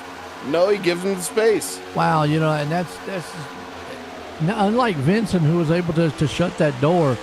Boyles gave him the room right there, maybe thinking Hammonds had too much of a run angle. I thought that car was about to go around. Hammonds held on to it there. Definitely been those two up front. Boyle's out front. Hammond's behind him. Bender there. I'm with you on Vincent. Maybe he changed a little bit, knowing that, hey, look, I've got one more pit stop. See what I do here. All right, it's not working. Go back to the way it was. See, Boyle's going to come back to the outside. It's the kind of battle we were seeing with Cole Macheski and him up front. Just about, though, this time, I think it's everybody's making a move down to the bottom of 2. You see Hammonds, he slides up the track. Boyle's not quite able to cut underneath him. Now he's down to the bottom. Meanwhile, Bender, he's just been running his normal lane, hugging that yellow-white paint, and he's right to the rear bumper. These two fighting it out. They're not able to get as low as he can. Man, what a race up front here, man. One lap is Boyles, and right there, not able to slide. Yeah, he did. He got him in the wall. Oh, contact. Oh, wasn't able to slam the door, but he slammed him. That's going to hurt Hammonds. Benders, he's definitely going to jump on that.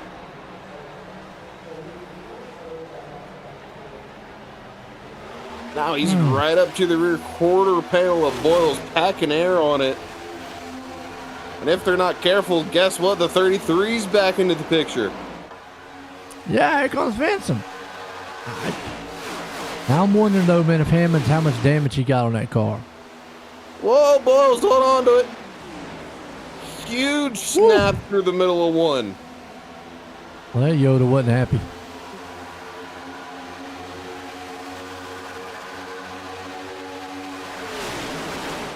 Well, what a race here. Here comes Vincent back to the inside. Man, they go all the way up against that wall. Everybody right up on the wall on exit. Vincent able to get her around Hammonds. He's back into second. Now Bender, he's going to stay to the top. Vincent back to the bottom like we've seen him all race long. Not going to do it through 1 and 2. And Hammonds actually with a great run, but not able to take it. As car sideways off track in the background. Good one right there. Vincent's going to look to the inside, and he has utilized that inside all race long. Out front, Bender's there, determined to hold on to it. Hammond's still in the mix of this thing. Just give you a little update. Cole Macheski, unfortunately, still back there in 16th. Ginnishman's still having a good run. What's that? So Grutzmacher, though, he managed to put his way into 4th. I see that. The leaders are right in front of him. And Ginnishman's still having a good run as Vincent, man, got a little bit off on that one. Probably ran out. I had a little bit too much momentum, ran up, and you can see Boyles, unfortunately. Yeah, I think Boyles might have cooked those tires a little bit. Ooh, Bender in the wall. Hammond's in the wall, too. You can tell they're pushing a little bit more now. They're pushing, though. They've got to make a stop, and they don't have to worry about trying to save those extra laps.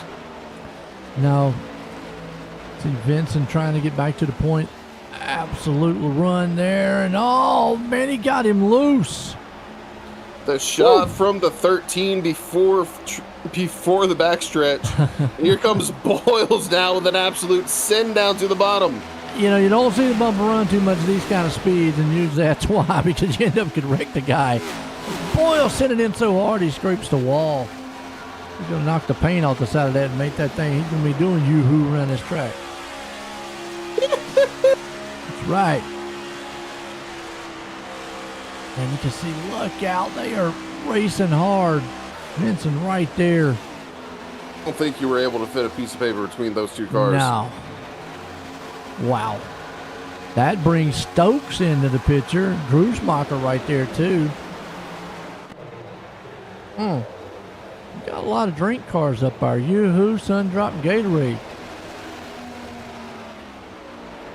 Ooh, Vincent thought about closing the door. Can't get it done.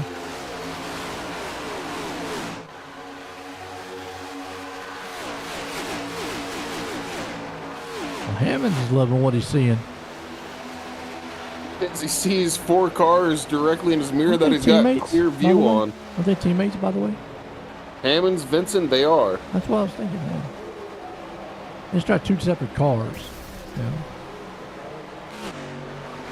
One's in a Mustang, one's in a Not required the same manufacturer, no.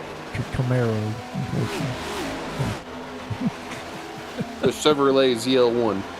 Yeah, I know, a non-production car, but yeah, that's for another day of topic.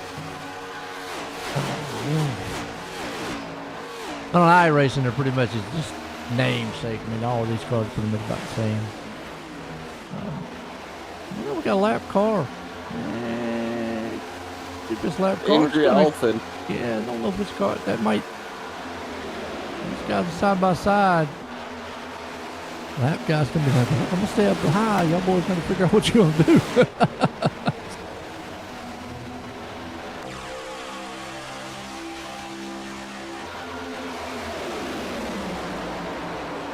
Look at old Stokes up there in third. Absolutely driving it like a madman. There he is. But 9 spots. Man, what a race for him. So I'm interested, Clore, if you're still out there watching, and in West too, what do you think Vincent's done here? You think he's changed the set on the car to see what it'll do, or just, you know, experimenting this run? Because it does not look like it used to. He might have. Now, granted, at the moment, he's got 4 cars in front of him. He's used to it probably being only 1 or 2. Mm-hmm. So a lot more dirty air all over his nose, switching lanes in front of him. Not quite as clean as what he's used to been either. You know, and then, you know, I say that, and obviously, you know, I'm not taking anything away from Boyles, Hammonds, and Bender's not for all day, but Boyles and Hammonds, I mean, they could have just got their car that much better, too. They definitely could have, as right here we're going to see Hammonds. Hold on to it. He had it saved. Unfortunately, though, Boyles, nothing Boyles could do there. Wow, I did trigger the yellow flag.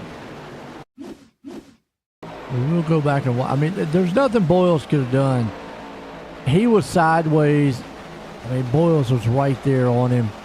Had it saved, but as soon as he saved it, I mean, the car slowed up, and then Boyles just hit him. He still was a little bit out of shape, so to me, I'm going to say that's just one of them racing there right there, and it's just, yeah, nothing he could do. Boyles, and I'll tell you what, Joe, you hit it on the nose. That's exactly how it's been called. Yeah, to me, I mean, yeah, you're always going to be, as a driver, one's going to be happy, one's going to be mad, but realistically, as soon as he snapped back and caught it, obviously that car's going to be a lot slower, and then Boyles was just right there. Nowhere to go. Yeah, nowhere to go. So now, next question, though. Pit stops, because they can make it all the way. I say everybody comes in. I agree. Everybody's going to come in. It's going to be possibly the final stop of the night. If we go green, everyone can make it. Pack it full. I'm going to say if Vincent did change anything on the car, now change it back, because whatever he did didn't work.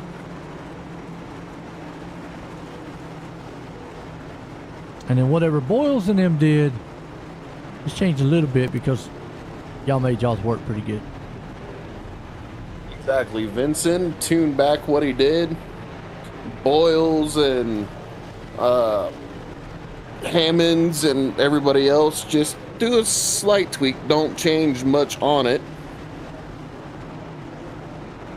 So I think Boyles is going to win the race off of pit road right there. Barely gets past. Nope, Bender actually got it. Okay. Good race. A Bender out front. Boyles there with him. I mean, this has been a good, solid race here tonight. You know, about like what we were kind of expecting, you know, a track position style race, but yet, you know, multi-groove, so it allows these guys to be able to pass a little bit, but still I think the clean air is crucial, because you've got to be close enough to that guy in front of you. We've not seen anybody just run through the field. Unfortunately, this man right here back on pit road, I think he's got more trouble than what he did before. Obviously didn't get that car fixed last time. Just that's a tough one. You know, sure, McClure's probably going, yes, you know, he still might leapfrog me in points. Maybe, I don't know. But the gap's not going to be as big. Yeah, it's not going to be as big because actually if he comes out of here, you know, might be less than 15th. He could be in 20th like he is right now. So, I don't know. Tough night, man, for Cole Macheski. Just unfortunate. Very, very tough night. And we were talking about him. He's been one of the best cars that we've seen out front all race long. Where you been? Speaking of shade. He hit the wall again like last week and hurt the car. He smacked the side of the wall again coming off the turn, and basically about the way he did last week. And then unfortunately he's been in pits now trying to get it fixed. You know, we can't see it, but obviously it's a steering issue probably with it. Back in 19th, and you know, being back there, sure, he might get some positions, you know, a couple, but to come back up here and be a contender, to me, even if he got the car right, it's going to be an uphill battle at this point. Now, if it goes green, obviously, it's definitely an uphill battle. Goes green. I mean, the best thing is hopefully he's got all of his damage fixed now. Yes. And caution after caution, roll the dice, maybe take 2 tires, maybe stay out, get the track position back, and then hopefully come down pit road and everybody's coming down and you're within the top 5. Well, we're going to see. Pace car's in. Here we go. Bender's been up front all night long, but he's got Boyles there. Might have figured out something here with this machine. Restart. We're back at it again here. Spartan Sim Racing League Master Series. Race here tonight, Michigan Super Speedway, and right now it's been Vincent up front for most of it. Bender has been there in the mix, but now we've got Boyles, Sanchez up there too. We've also got Stokes who is coming. Take it through the middle, and it slowed down Bender. Vincent back to the lead. Yeah, you got Boyles going to get a good run off that turn, and here comes Stokes too, that outside lane.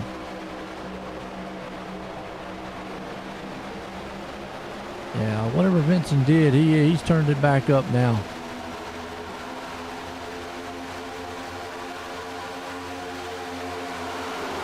Those that have not turned it down in that past, now it's only been a lap. Yeah. We'll see how it goes as the run goes on, but Vincent, his car looks a lot more comfortable than what it was the past run. Yes. Boyle, Stokes, they look about the same as Stokes. He's got lost a huge amount of momentum. There off of 2 that time. I do not know what just happened in my mouth. Holy cow. I have those problems sometimes, man. Look at old Giddings, man, coming back up here in the 5th place spot. Everybody's getting single file. Bruce Marker hanging on there in the 8th. Alex Carr early on spun up 13 spots, man, just chugging along here. Yeah, and Ginningsman, he didn't fall far back either whenever he did. I think he only fell back to 10th at the most. So he's still been up front a good bit. It's good to see him up here. Hey, the qualifying effort, absolutely amazing by him. Yes. I just want to say that qualifying on pole, it's what we've been wanting to see from him. Yeah. But he's still got that speed that he's got week in, week out. He does. You know, he's been a car, unfortunately, like you just mentioned, you know, qualifying's not been it's been his Achilles heel, and he's had to, you know, work his way through the field. Boyles was like that early on in the season, finally figured it out. He's been, you know, pretty consistent up front. Maybe now that Giddings found something there, Sanchez got loose, he's going to get a run on him. Everybody's going to get a run on him there. It's just how that's the momentum there. You're going to get a run on Stokes. Now the car down to the inside. Yeah, car's going to try to Giddings and Grootsmacher. Man, what a race.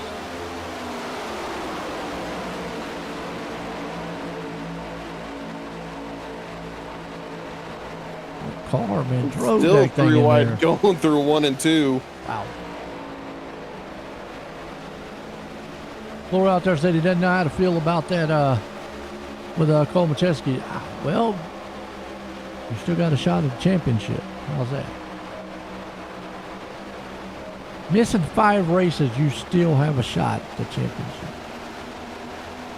I mean, Shane, that just shows that just goes to show how good you've been all season. Yeah. Right now, this is a heck of a race going on right here. You got Genningsman, Grusmacher there, Sanchez, Stokes. These guys don't want to make a mistake, though.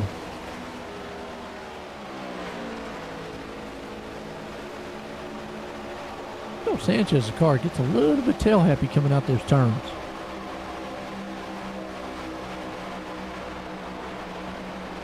He might have loosened it up a little bit too much. Maybe just a little bit. You know, and that's something Clore out there mentioned, Wes, earlier on. Is that tires get hot, these cars kind of get loose. Usually we hear them, they say, okay, it's going to get tight.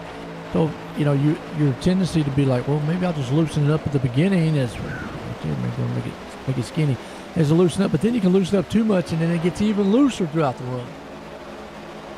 Yeah, and there's always that issue of, I mean, personally, I'd rather have my car tight.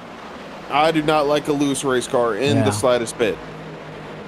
And you want to talk about real world in IRL, like actually those who went out and raced this series for several years.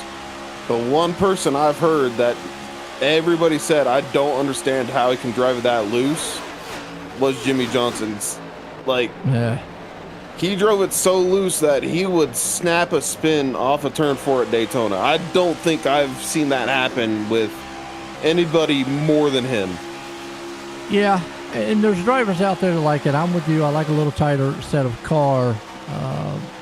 I don't like that with the rear end's trying to beat me in the front side here. But watch this battle back here, and Vincent still, he's got Boyles. Boyles is all over him. Right there, Boyles trying to go to the inside. He's to the outside, and there. Well, that's close. Vincent, though, going to have the run off of 2 down the back. Boyles tucks up behind between him and Bender. Love it. Vincent able to get back to the bottom that he also loves.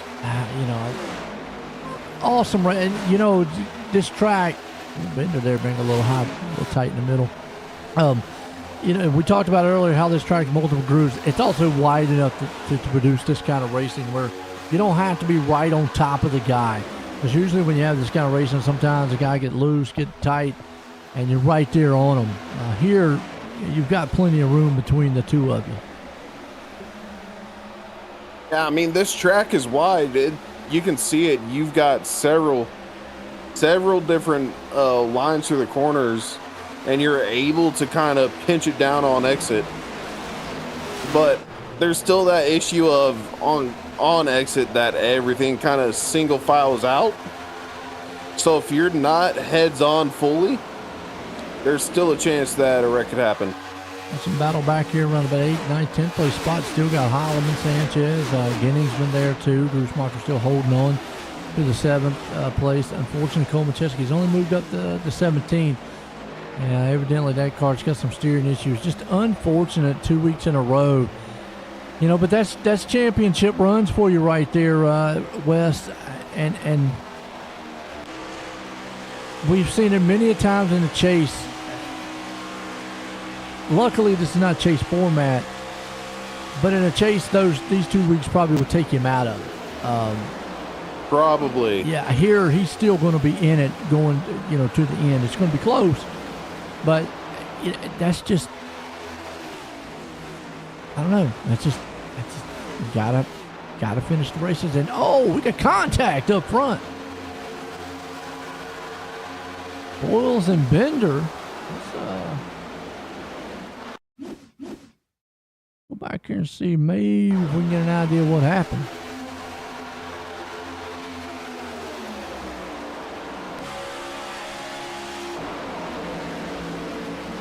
A little bit of contact. They managed to keep it straight. Yeah. Run by Bender. He got loose. 23. He just got loose and then Bender hit him. Luckily, they were able to save it, but could be some damage. So, man, again, 2 of the top machines out here. Trouble. We're just going to hand Vincent this one to keep him. And look at his second place here. Oh, Alex Carr. You know, earlier in the race we said he might be out of this title picture, but he's going, I ain't done yet. I mean, he needs this kind of run here.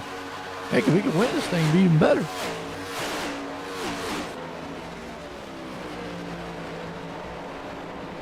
And Hammond. Stokes. Wow. I'm stoked for Stoke.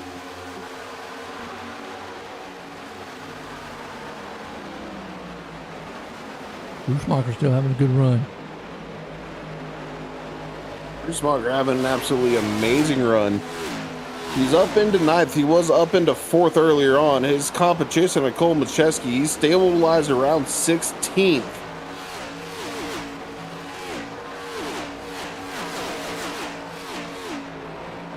Yeah, it's a good little battle right here. About 8th, 7th place spot. Genningsman, Holloman. Schumacher there too. Everybody kind of fanned out. And we're looking at what, 25 to go in this one. Wow.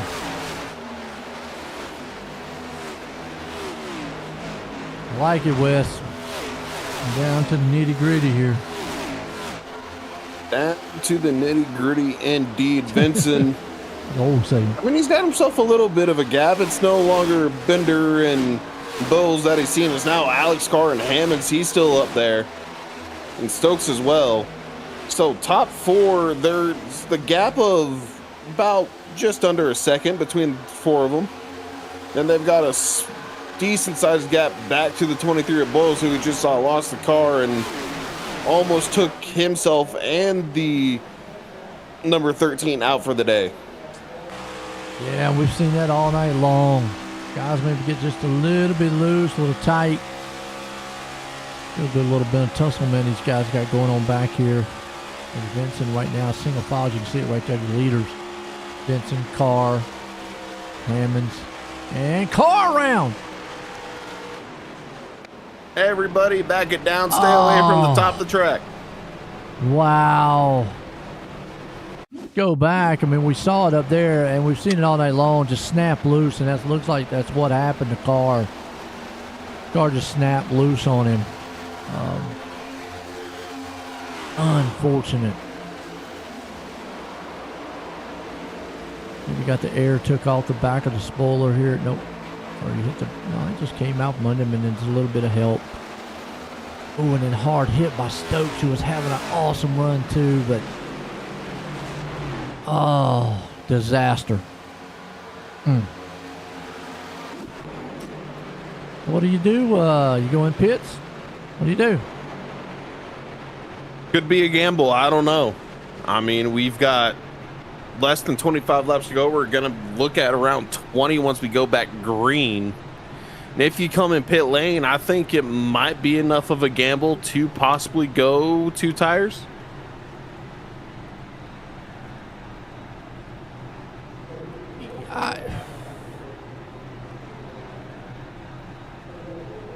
When we go back green, it's probably going to be about 19, 20 to go. Just well, wait a minute. My bad. Well, no, yeah, lap 23. So we're about 19 or so.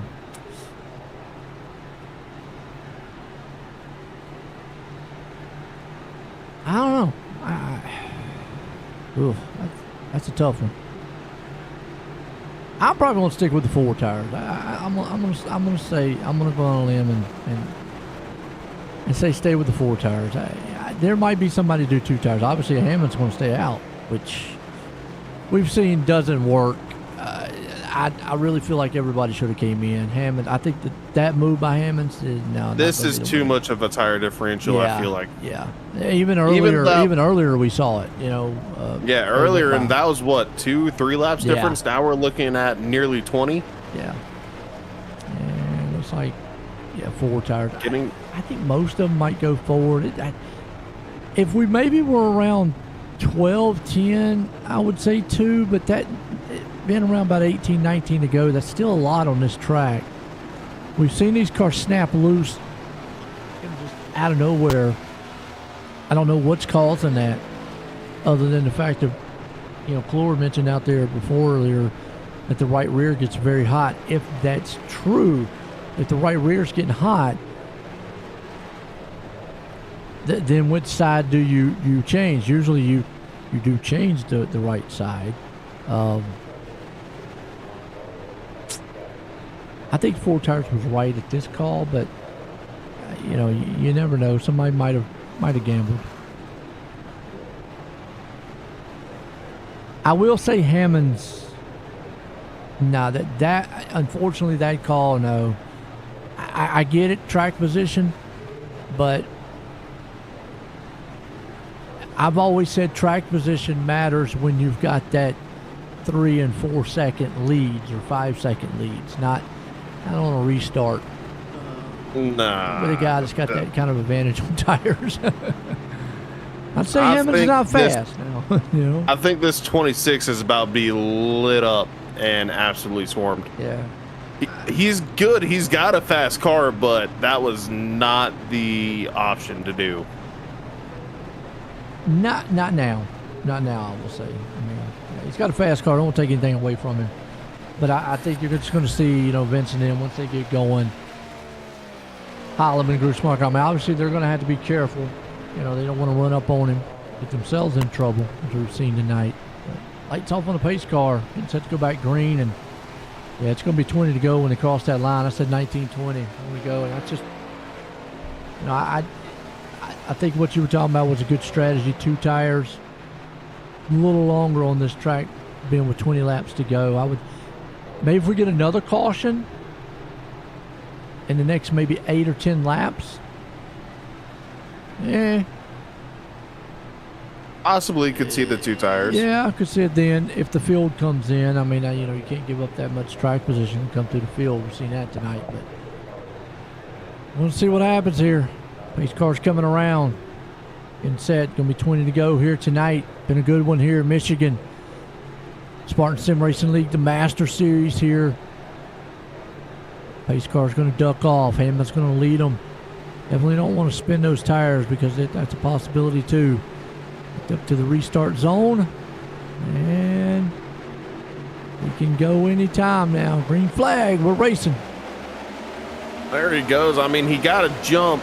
Vincent, is he going to be able to squeeze right in front of Holloman before they get into one? No, he's going to be to the inside. I'd be curious. Are they? Oh, here he comes. 33, 32, nearly banging doors off of 2. 38 right to the rear of him. And Cole Macheski also restarted only with 2 cars directly between him and Grutzmacher. Grutzmacher started top of lane 3. Cole Macheski started top of lane 6. Ooh, got tight there, Holloman did. Grutzmacher got tight up into the wall. Grutzmacher in the wall. Yeah, it didn't tap it hard, though. Just enough to kill the momentum. Now it's dangerous. Now, I'm going to say this. Now, it will take them a lap or so to get to Hammond's, but right there, once they do, you saw that's all tire right there. Yeah, that's all new tires. Holloman, he's taking the high side. He typically does. Grutzmacher, meanwhile, he's back there fighting. He's got Cole Macheski 2-3 cars in front of him. Cole Macheski making moves. Grutzmacher falling back. Cole Macheski's back on it. I mean, he did do some things, and he got tight. He might be driving angry. I mean, this would be a win. If he could finish in 8th, it'd be a win for Cole Macheski here tonight. Salvage some points. It definitely would, considering he's been running back around 16th. So with this last caution. Whoa. There's the checkup. Wow. Great job holding on to the car, both from the 9 and the 26, as there was a massive speed difference there. I'm curious to see how long that car holds on. Did it get all the damage taken care of Cole Macheski? It still doesn't look as fast as what it was. I mean, he's still there.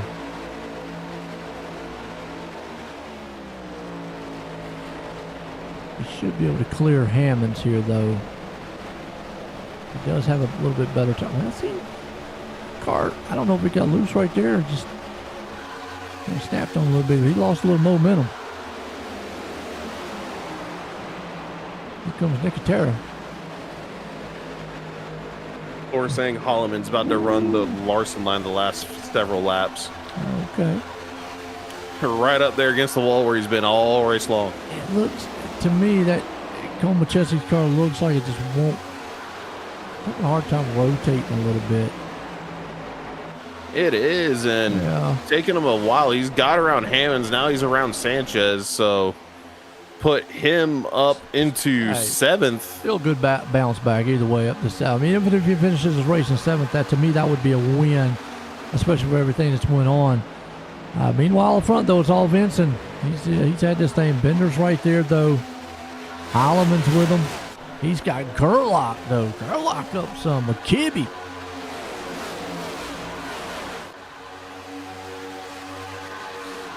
Captain Kibbles and Bits up here.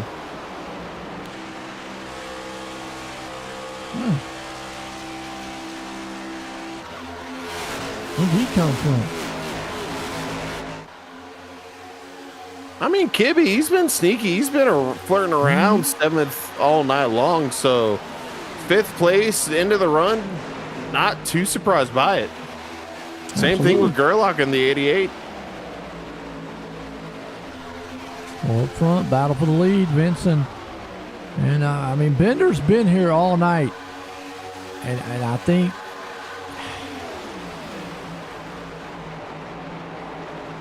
been kind of a change.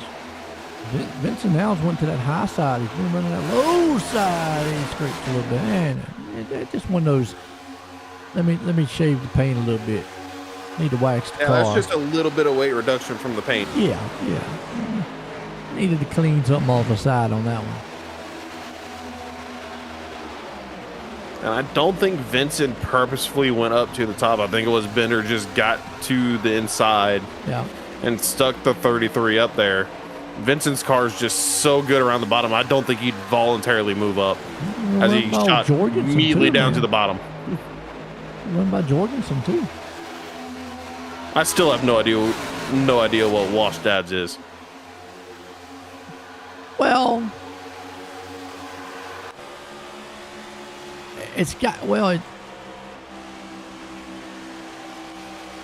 I'm gonna say it's gonna be like a body wash or something. I mean, yeah, I'm gonna say body wash. Anybody out there in the chat know, Clore, you know what wash dads is? I mean, maybe it's just washed up dads. I don't know. Battle for the lead up front.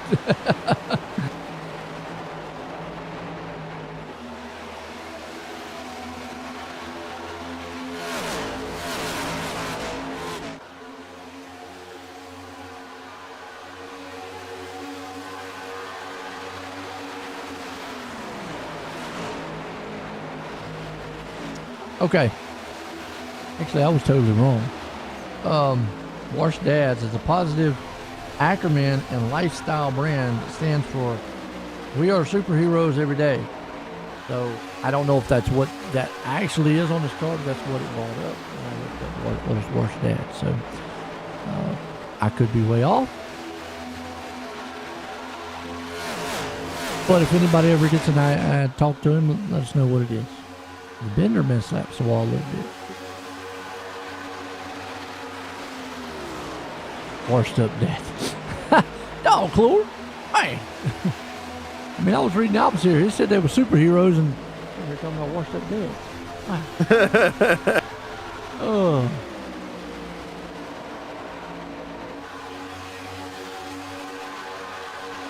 Either way, it's still Vincent giving us an absolute show of defending on the bottom up front. Yeah, he's done it all race long. Defend that bottom, move up the track when he needs to cut off that line coming on the top side. And, a few times he's had to use the outside to come back around. But right now, man, what a run by Gerlach, too, right here to hang on to third. Holloman's still there, too. Kibbe, Jorgensen, and then what a bounce back by Kolmacheski. And then here comes Boyles. Boyles, he's driving mad. Boyles is always driving mad. He's got bad, fast race cars, not the consistency he would have wanted, not the qualifying he always wants. but he's fast week in, week out, and he's going to take the spot from Cole Macheski for the moment. Going to be clear off the 2. He is right up to the wall. That's scary as Grootsmacher. He itches some paint off. And Gerlach moves to second as Bender unfortunately falls back. That car might be off the pace a little bit. That's going to put him back here in the clutches of Holloman to move up to third place. So, wow. Vincent is now checked out. It's kind of the biggest lead we've seen him have all night, and something is wrong with Holloman. Or, excuse me, Bender. Yeah, 13's way off pace. Typically, we've seen it all night. Him, the 33, were stuck together like glue. Yeah. Now he's fallen back. Lost second to Gerlach. Maybe had to cool the and tires not able off. to climb up. He might need to, but sitting behind another car ain't going to do it for you. No, and you're right. Now he's trying to battle back here with Gerlach again. That's going to bring Holloman in. I mean, obviously the laps are winding down. We're down to 7 to go in this one here, Michigan.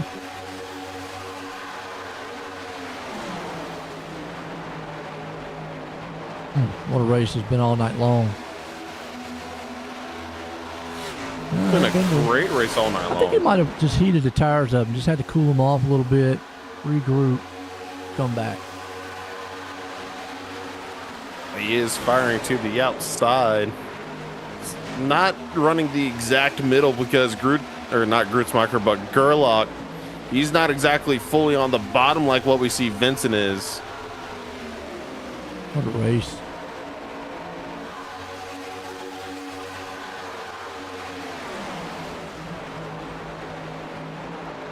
Been a very good race here at Michigan. After the night, we got a couple more races to go. We actually go to Pocono, the Tricky Triangle, the 3-turn track next week, and then Richmond's small track, and then we concluded at Charlotte, folks.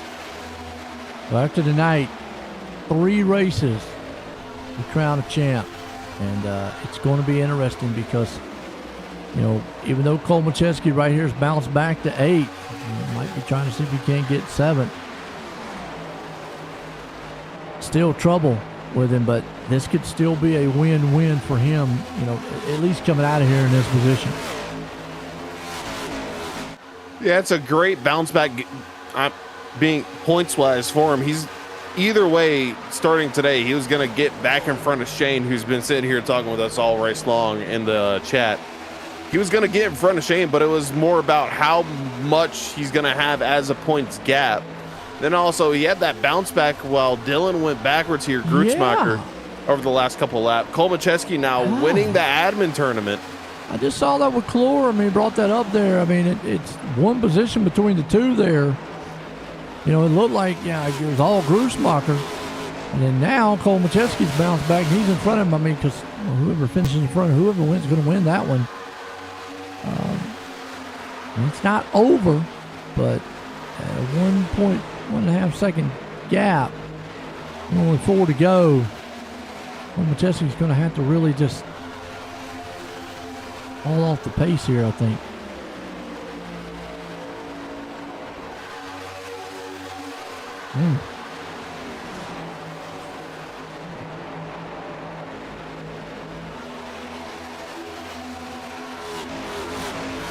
Still Vincent out front in this one. Bender's trying everything he can.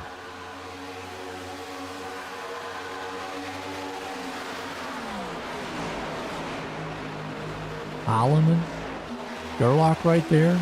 Boyles is firing back. Wow. I think that 23 might get up to second here before this race ends out. We've got 2 more laps left. He can get around these 2 guys here. Like I say, passing's really, really difficult here. Well, his car is absolutely hot right now. He might be able to do it. Doesn't help Holloman into the wall off of 2. And he's going to take a 3 wide. Gerlach all the way down to the bottom. Boyles even further down. He's got no choice. He had to go 3 wide. Wow, can it stick though? It does.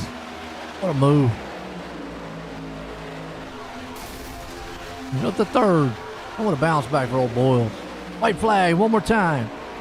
The man out front is dominated here. Vincent. We're watching to see if Boyles might be able to get back up here to second. I don't think he's going to be able to, but Gerlach's not done yet, though. Neither's Holloman. Shoot off down that bad stretch. Final time, final turn for this man right here, Vincent. He's got a huge lead. Let's see, man, if Boyles, he tries to drive it in there. It's just not going to stick. Bender's going to come off the turn, but it's going to be all Vincent winning this one. Bender coming home in second. Boyles there in third. And Cole Macheski's going to hang on and win the admin box championship there by one position over Grusmacher. And pretty much salvage, a good points night for himself, because it could have been a way more disastrous of a night for him. Wow. I love it. Love it. I love it right there with you. Still going to be a tight battle in the championship, man. Oh, no, there's not going to be anything that is going to be given, I think, between the 69 and the 72. Clore's mad fast. Cole Macheski's mad fast. It's going to be able to, I think it's going to be based on whoever's able to keep the car a lot cleaner these last couple races.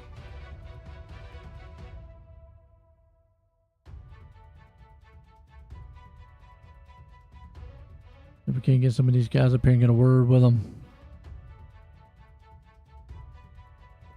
All right. Let's bring up third place man up here, Boyle, still on the roll. Let's get a word with him. Hey, Justin, it's Wesley Joe up in the booth. You got a copy? Yeah, I got you, buddy. Well, gave us one heck of a show that final run, cutting in and out of cars like you were possessed for a moment. Yeah, I needed a couple more laps, didn't I? Oh man, yeah, that was a hell of a run there at the end. I didn't think I'd get that far up there, but I kept looking at lap times, and I was quicker and quicker and quicker, and just I was able to make quick work of most. I think I was able to run lines that everybody else couldn't run. I was, really good top 1 and 2. Blair was the only one that ran up there, but man, that thing rolled the bottom of 3 and 4 so good. I mean, so good. That's where I made most of my moves. So yeah, it was a hell of a run.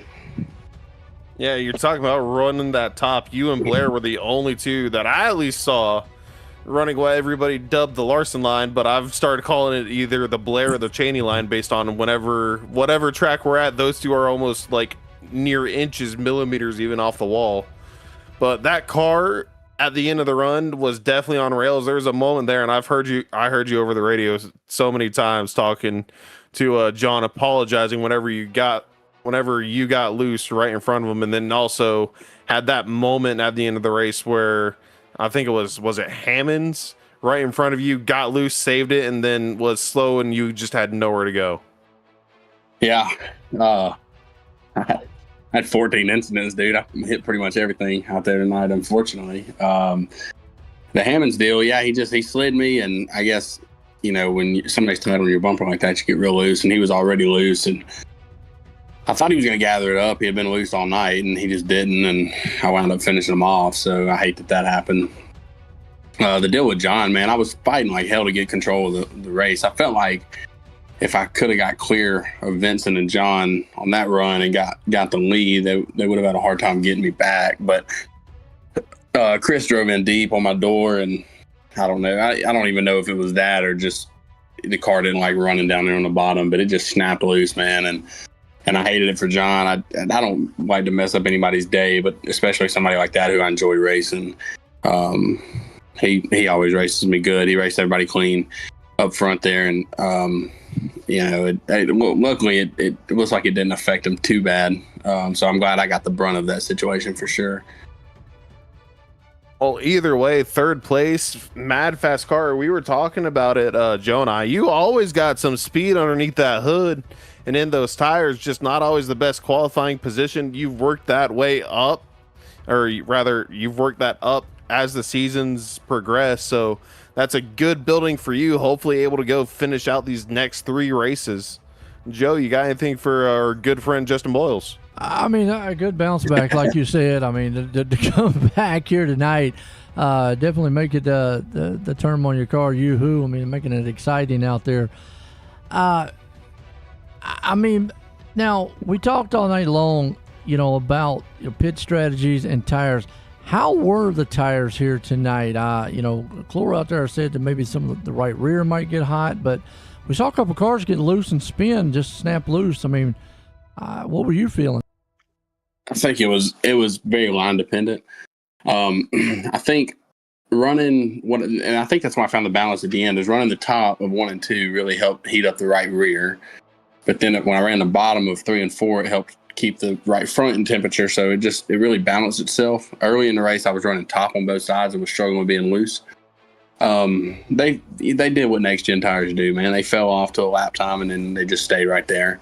I think the bigger problem tonight was the wind, as funny as that sounds. We had about a 13-mile-an-hour wind pushing us into the fence off of 2. So I'm sure you saw us all knocking the fence down off of 2. That was why, I think. It just shoved us right up there into the fence. And so, yeah, it was normal next-gen tire. And then we had to save fuel early if it had went green. And I don't know, I'd like to see us revisit our lap counts in some of these races, because I feel like that's all we've been doing for the last 2 months is saving fuel. I want to race. So, but yeah, all in all, good race. So. Absolutely. Came home third. Got anybody want to thank? Yeah, I always want to thank my team, man. Flashpoint had good speed tonight. Just didn't bring home the finishes they probably deserved. And thank you guys for putting on a great show. I always enjoy watching back. Shout out to Chris and John. Those guys were just a blast to race up front. Really enjoyed that. And yeah, that's it, man. We're looking forward to next week and see if we can have another good one. Well, there you go. Justin Boyle's bringing her home in second tonight, man. Well, let's bring the guy up here. Come home in second. That'll be old Bender. Let's get a word with him. Hey, John, it's Busley and Joe up in the booth. You got a copy? Oh, sure do. Well, man, second place, and you were there almost all race long for the first half of the race. I'd say even the first 2/3 of the race, I think it was. You, Cole Macheski, and Vincent up there, just everybody running right on top of each other, not even a moment of breath, and putting gaps on the cars fourth and back. Yeah, it was a nice 3-car little breakaway the first half of the race where I don't know if we were really trying to pass each other at that point, if we were just like, let's all just get away from the rest of the field and fight it out later. Well, y'all, I don't think you ran away before y'all started fighting. You were fighting, just pulling away from everyone. It was absolutely amazing to see. And one thing that me and Joe noticed was that 33 on the bottom just seems so gripped up throughout the middle of the corner, especially on exit, and just pulls right up in front of you as you're starting to have the momentum carry and cuts it off from both you and I think Cole Macheski as well. Yeah, turn 1 and 2, my car felt pretty good. 3 and 4, I was struggling all race to find some speed and get through there. So everything I lost in 3 and 4, I gained it back in 1 and 2, and it was just kind of a slinky effect for me for most part of the race. Well, man, slinky aspect or not, P2, good finish every single week. I'd take that week in, week out. And we were talking as well, points wise, you were at the very edge of mathematically still in it, and I think you're going to stay in that to where you've got a chance to win it for the championship at least, but it's going to be a great points gain for you at the end of the night. Oh, definitely a great points night for me. If I was actually going for the title, I think I would have ran the whole season instead of skipping like 6 races, but to each their own. To each their own. Joe, you got something for him? Good run tonight. I got to ask, was you a little worried when you tapped that wall there earlier on? Yes and no. I didn't think I got it too much to really kill the car, which that was the case. So I was more worried about when me and Boyles got together coming out of 2, getting loose and pounding the inside wall, but we both corrected it and kept going. Yeah, we see a lot of cars happen like that tonight, man. Get, snap loose and whatnot. But hey, held on to it, had a good run, got seconds. Got anybody you want to thank? I thank the guy at Team Birdie Racing for working on the sets each and every week. Guys who put the league on, and all y'all up in the booth. Thank you very much. Well, there you go, man. That's old John Bender bringing home in second. Well, let's bring this guy up here, though, man. and got it done. Chris Joy in the booth, got a copy. I got you. Man, you was out front most of this race here. You definitely had a heck of a battle. Cole Macheski, you had Boyles up there too, but it looked like on that one pit stop. I mean, you had the car, you had it right. You were chopping off the nose of the guys that were having the run coming in outside, but then that one pit cycle, it looked like you fell back. Did you try something different on that pit cycle, or was the car just off, or just what happened? I got stuck on the outside. My car was so much better on the bottom. Anytime I was on the outside, I was extremely loose. Like I was dog tracking the whole corner. So I was uncomfortable up there, so I had to let a couple people go to get the bottom, to get the run, to get back under them. But yeah, that set of tires were bad also. I didn't like them. I didn't make any adjustments all race, and that set of tires were killing me. You know, that's something me and Wes talks about a lot, and it's interesting that you said that. You have such a good car out front. As a driver, a lot of times, we hear in real life, you almost have to keep up on the car and change something. You don't want to, but it's interesting you said that you made no changes, anything? I mean, no tire pressure, no nothing? Nothing. Tires and fuel. That's all I did at pit stops. Okay. I was 2% more on the rears, so I didn't want to get tight by tightening the car up, and I didn't want it any looser. So it was like, we'll see where it rides, and it kept the same percent. I had to have the bottom. Well, and I guess the next one here, and Wes might ask a question on it, but I guess the next one on that would be is, were you worried of the track changing over the course of the race? A little bit. So I was more loose at the start of the run, which track temps was, I believe, around 88, 85, and when we finished was 79. So the track tightened up. Also, with us putting the rubber down, it also made it tight. But the bottom lane was so much faster for me than trying to run the top. Thomas couldn't run the bottom, he could run the top, so that helped when we were running first and second, because he had clean air on the nose, I had clean air, and we would just drive each other. Man, I tell you what, man, what a run. Hey, Wes, you got anything for him? Nothing much. I mean, like he said it right there, the reason why we saw him move back was because he was stuck up top. And that car was just absolutely superhuman down on the bottom. It gripped up so well and just made so much time being able to just running right there on the paint. I think you were the lowest out of everybody. There were guys that ran maybe half a lane up, but you stuck it right there, and you just kept on getting right in front of Cole Macheski and Bender every single time they came off a 2 or 4. And I think at one point even you came up just as they would have gotten to you. Oh, yeah, I might have slid up a few times in front of somebody, not realizing it was going to be that close. So anybody that I did, I apologize. It wasn't, I think the 71 I blocked, well, not blocked, I slid up in front of them a few times, but it's so dependent on getting back up in the draft for the straightaways. If you get stuck down, then you're freight trained. Or you're battling a guy for 3 laps. And then something that, I mean, Shane, he wasn't on track tonight, but he joined us on the stream chat. He's just wondering, was it quiet in that call the whole race long, or were y'all cracking jokes, or was there arguments going on about all that hard racing? No, we were having fun.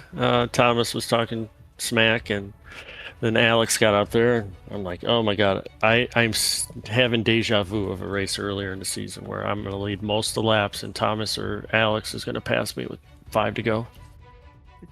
Well, neither of them passed you with 5 to go. You managed to hold on for the win, and an absolute well-deserved one, being one of the most dominant cars all night long. Before we let you go, however, any shout-outs you want to give friends, families, or sponsors? Wife and kids for letting me spend a bunch of time in the sim. Team Watson for putting this set together. It was a banger. This thing was on rails. BMP for testing and driving. Icon Apparel. DMD for the paints. you guys for putting on a good broadcast, and Dave for putting the league together. Well, we thank you. Y'all give us a great show to commentate week in and week out. And I'm next hoping it was week- a good one because Oh, it was amazing. I was throwing sliders because I had to stay up front. If John got ahead of me, I think he would have spent. Whoever was in front had the best luck. Like they had the best air. They could manipulate whatever. I mean, it was an amazing show, and hopefully next week with Pocono, it's going to be even better at the Tricky Triangle, and those 3 very distinct corners and the different lengths of the straightaway. Maybe see 4 or 5 wide down the front stretch. Yeah, we'll see. I'll try. Nice. Well, no doubt. Have a great rest of your night, and congratulations on the win once again, Chris. You too. Thank you. Have a good night. There you go, winner of the race tonight, man, and did a dominating fashion. And like we said earlier, what a bounce back for this guy here, Cole Macheski. We're going to bring him up, and because he's the admin box winner here. Thomas, Joanne the Boots, got a copy? He's shy. Cole Macheski, Joanne the Boots, got a copy? All right, somebody call him on the phone. Thomas, are you there?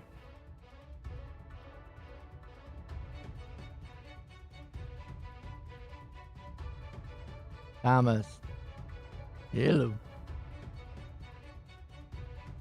He might have stepped away, y'all. All right, I'll tell you what. If we don't get a hold of him this week, we'll get a hold of him next week. Get a word in with him. But what a race. Let's look at the unofficial results order here just real quick. I mean, because the man out front, Vincent had a heck of a car. Put it in victory lane here tonight. Bender coming home there in second. We got Boyles up in third. Heileman hanging on the fourth. Gerlach there in the fifth. We got Kibbe hanging the sixth. Jorgensen up in the seventh. Kolmacheski finishing out there in eighth. Grusmacher up in the ninth. Latham there in the 10th. Again, he's been with a good finish there in the 11th. And Sanchez right there in the 12th.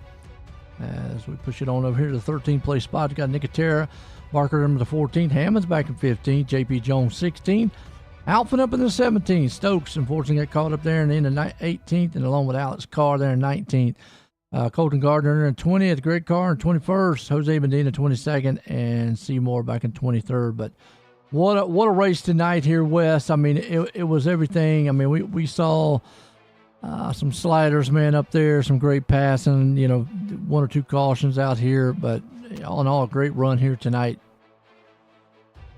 Yeah, absolutely amazing. And Vincent, he said he hoped he gave us a good show. I'll tell you what, they definitely did. Just a lot of good, hard racing. Good to know that they were cracking jokes and everything at each other during that, and it's not yelling within the teams. Just overall, I really liked it. The cautions made it a little bit interesting. We have, of course, had that split between, are we going to try to save for a 2-stop? Are we going to go for the equal 3-stop? Are we going to do a little different of a 3-stop? So strategies could have played a part. Cautions fell to where it didn't really matter at the end, and gave us just a great show with the final 20 laps of the run.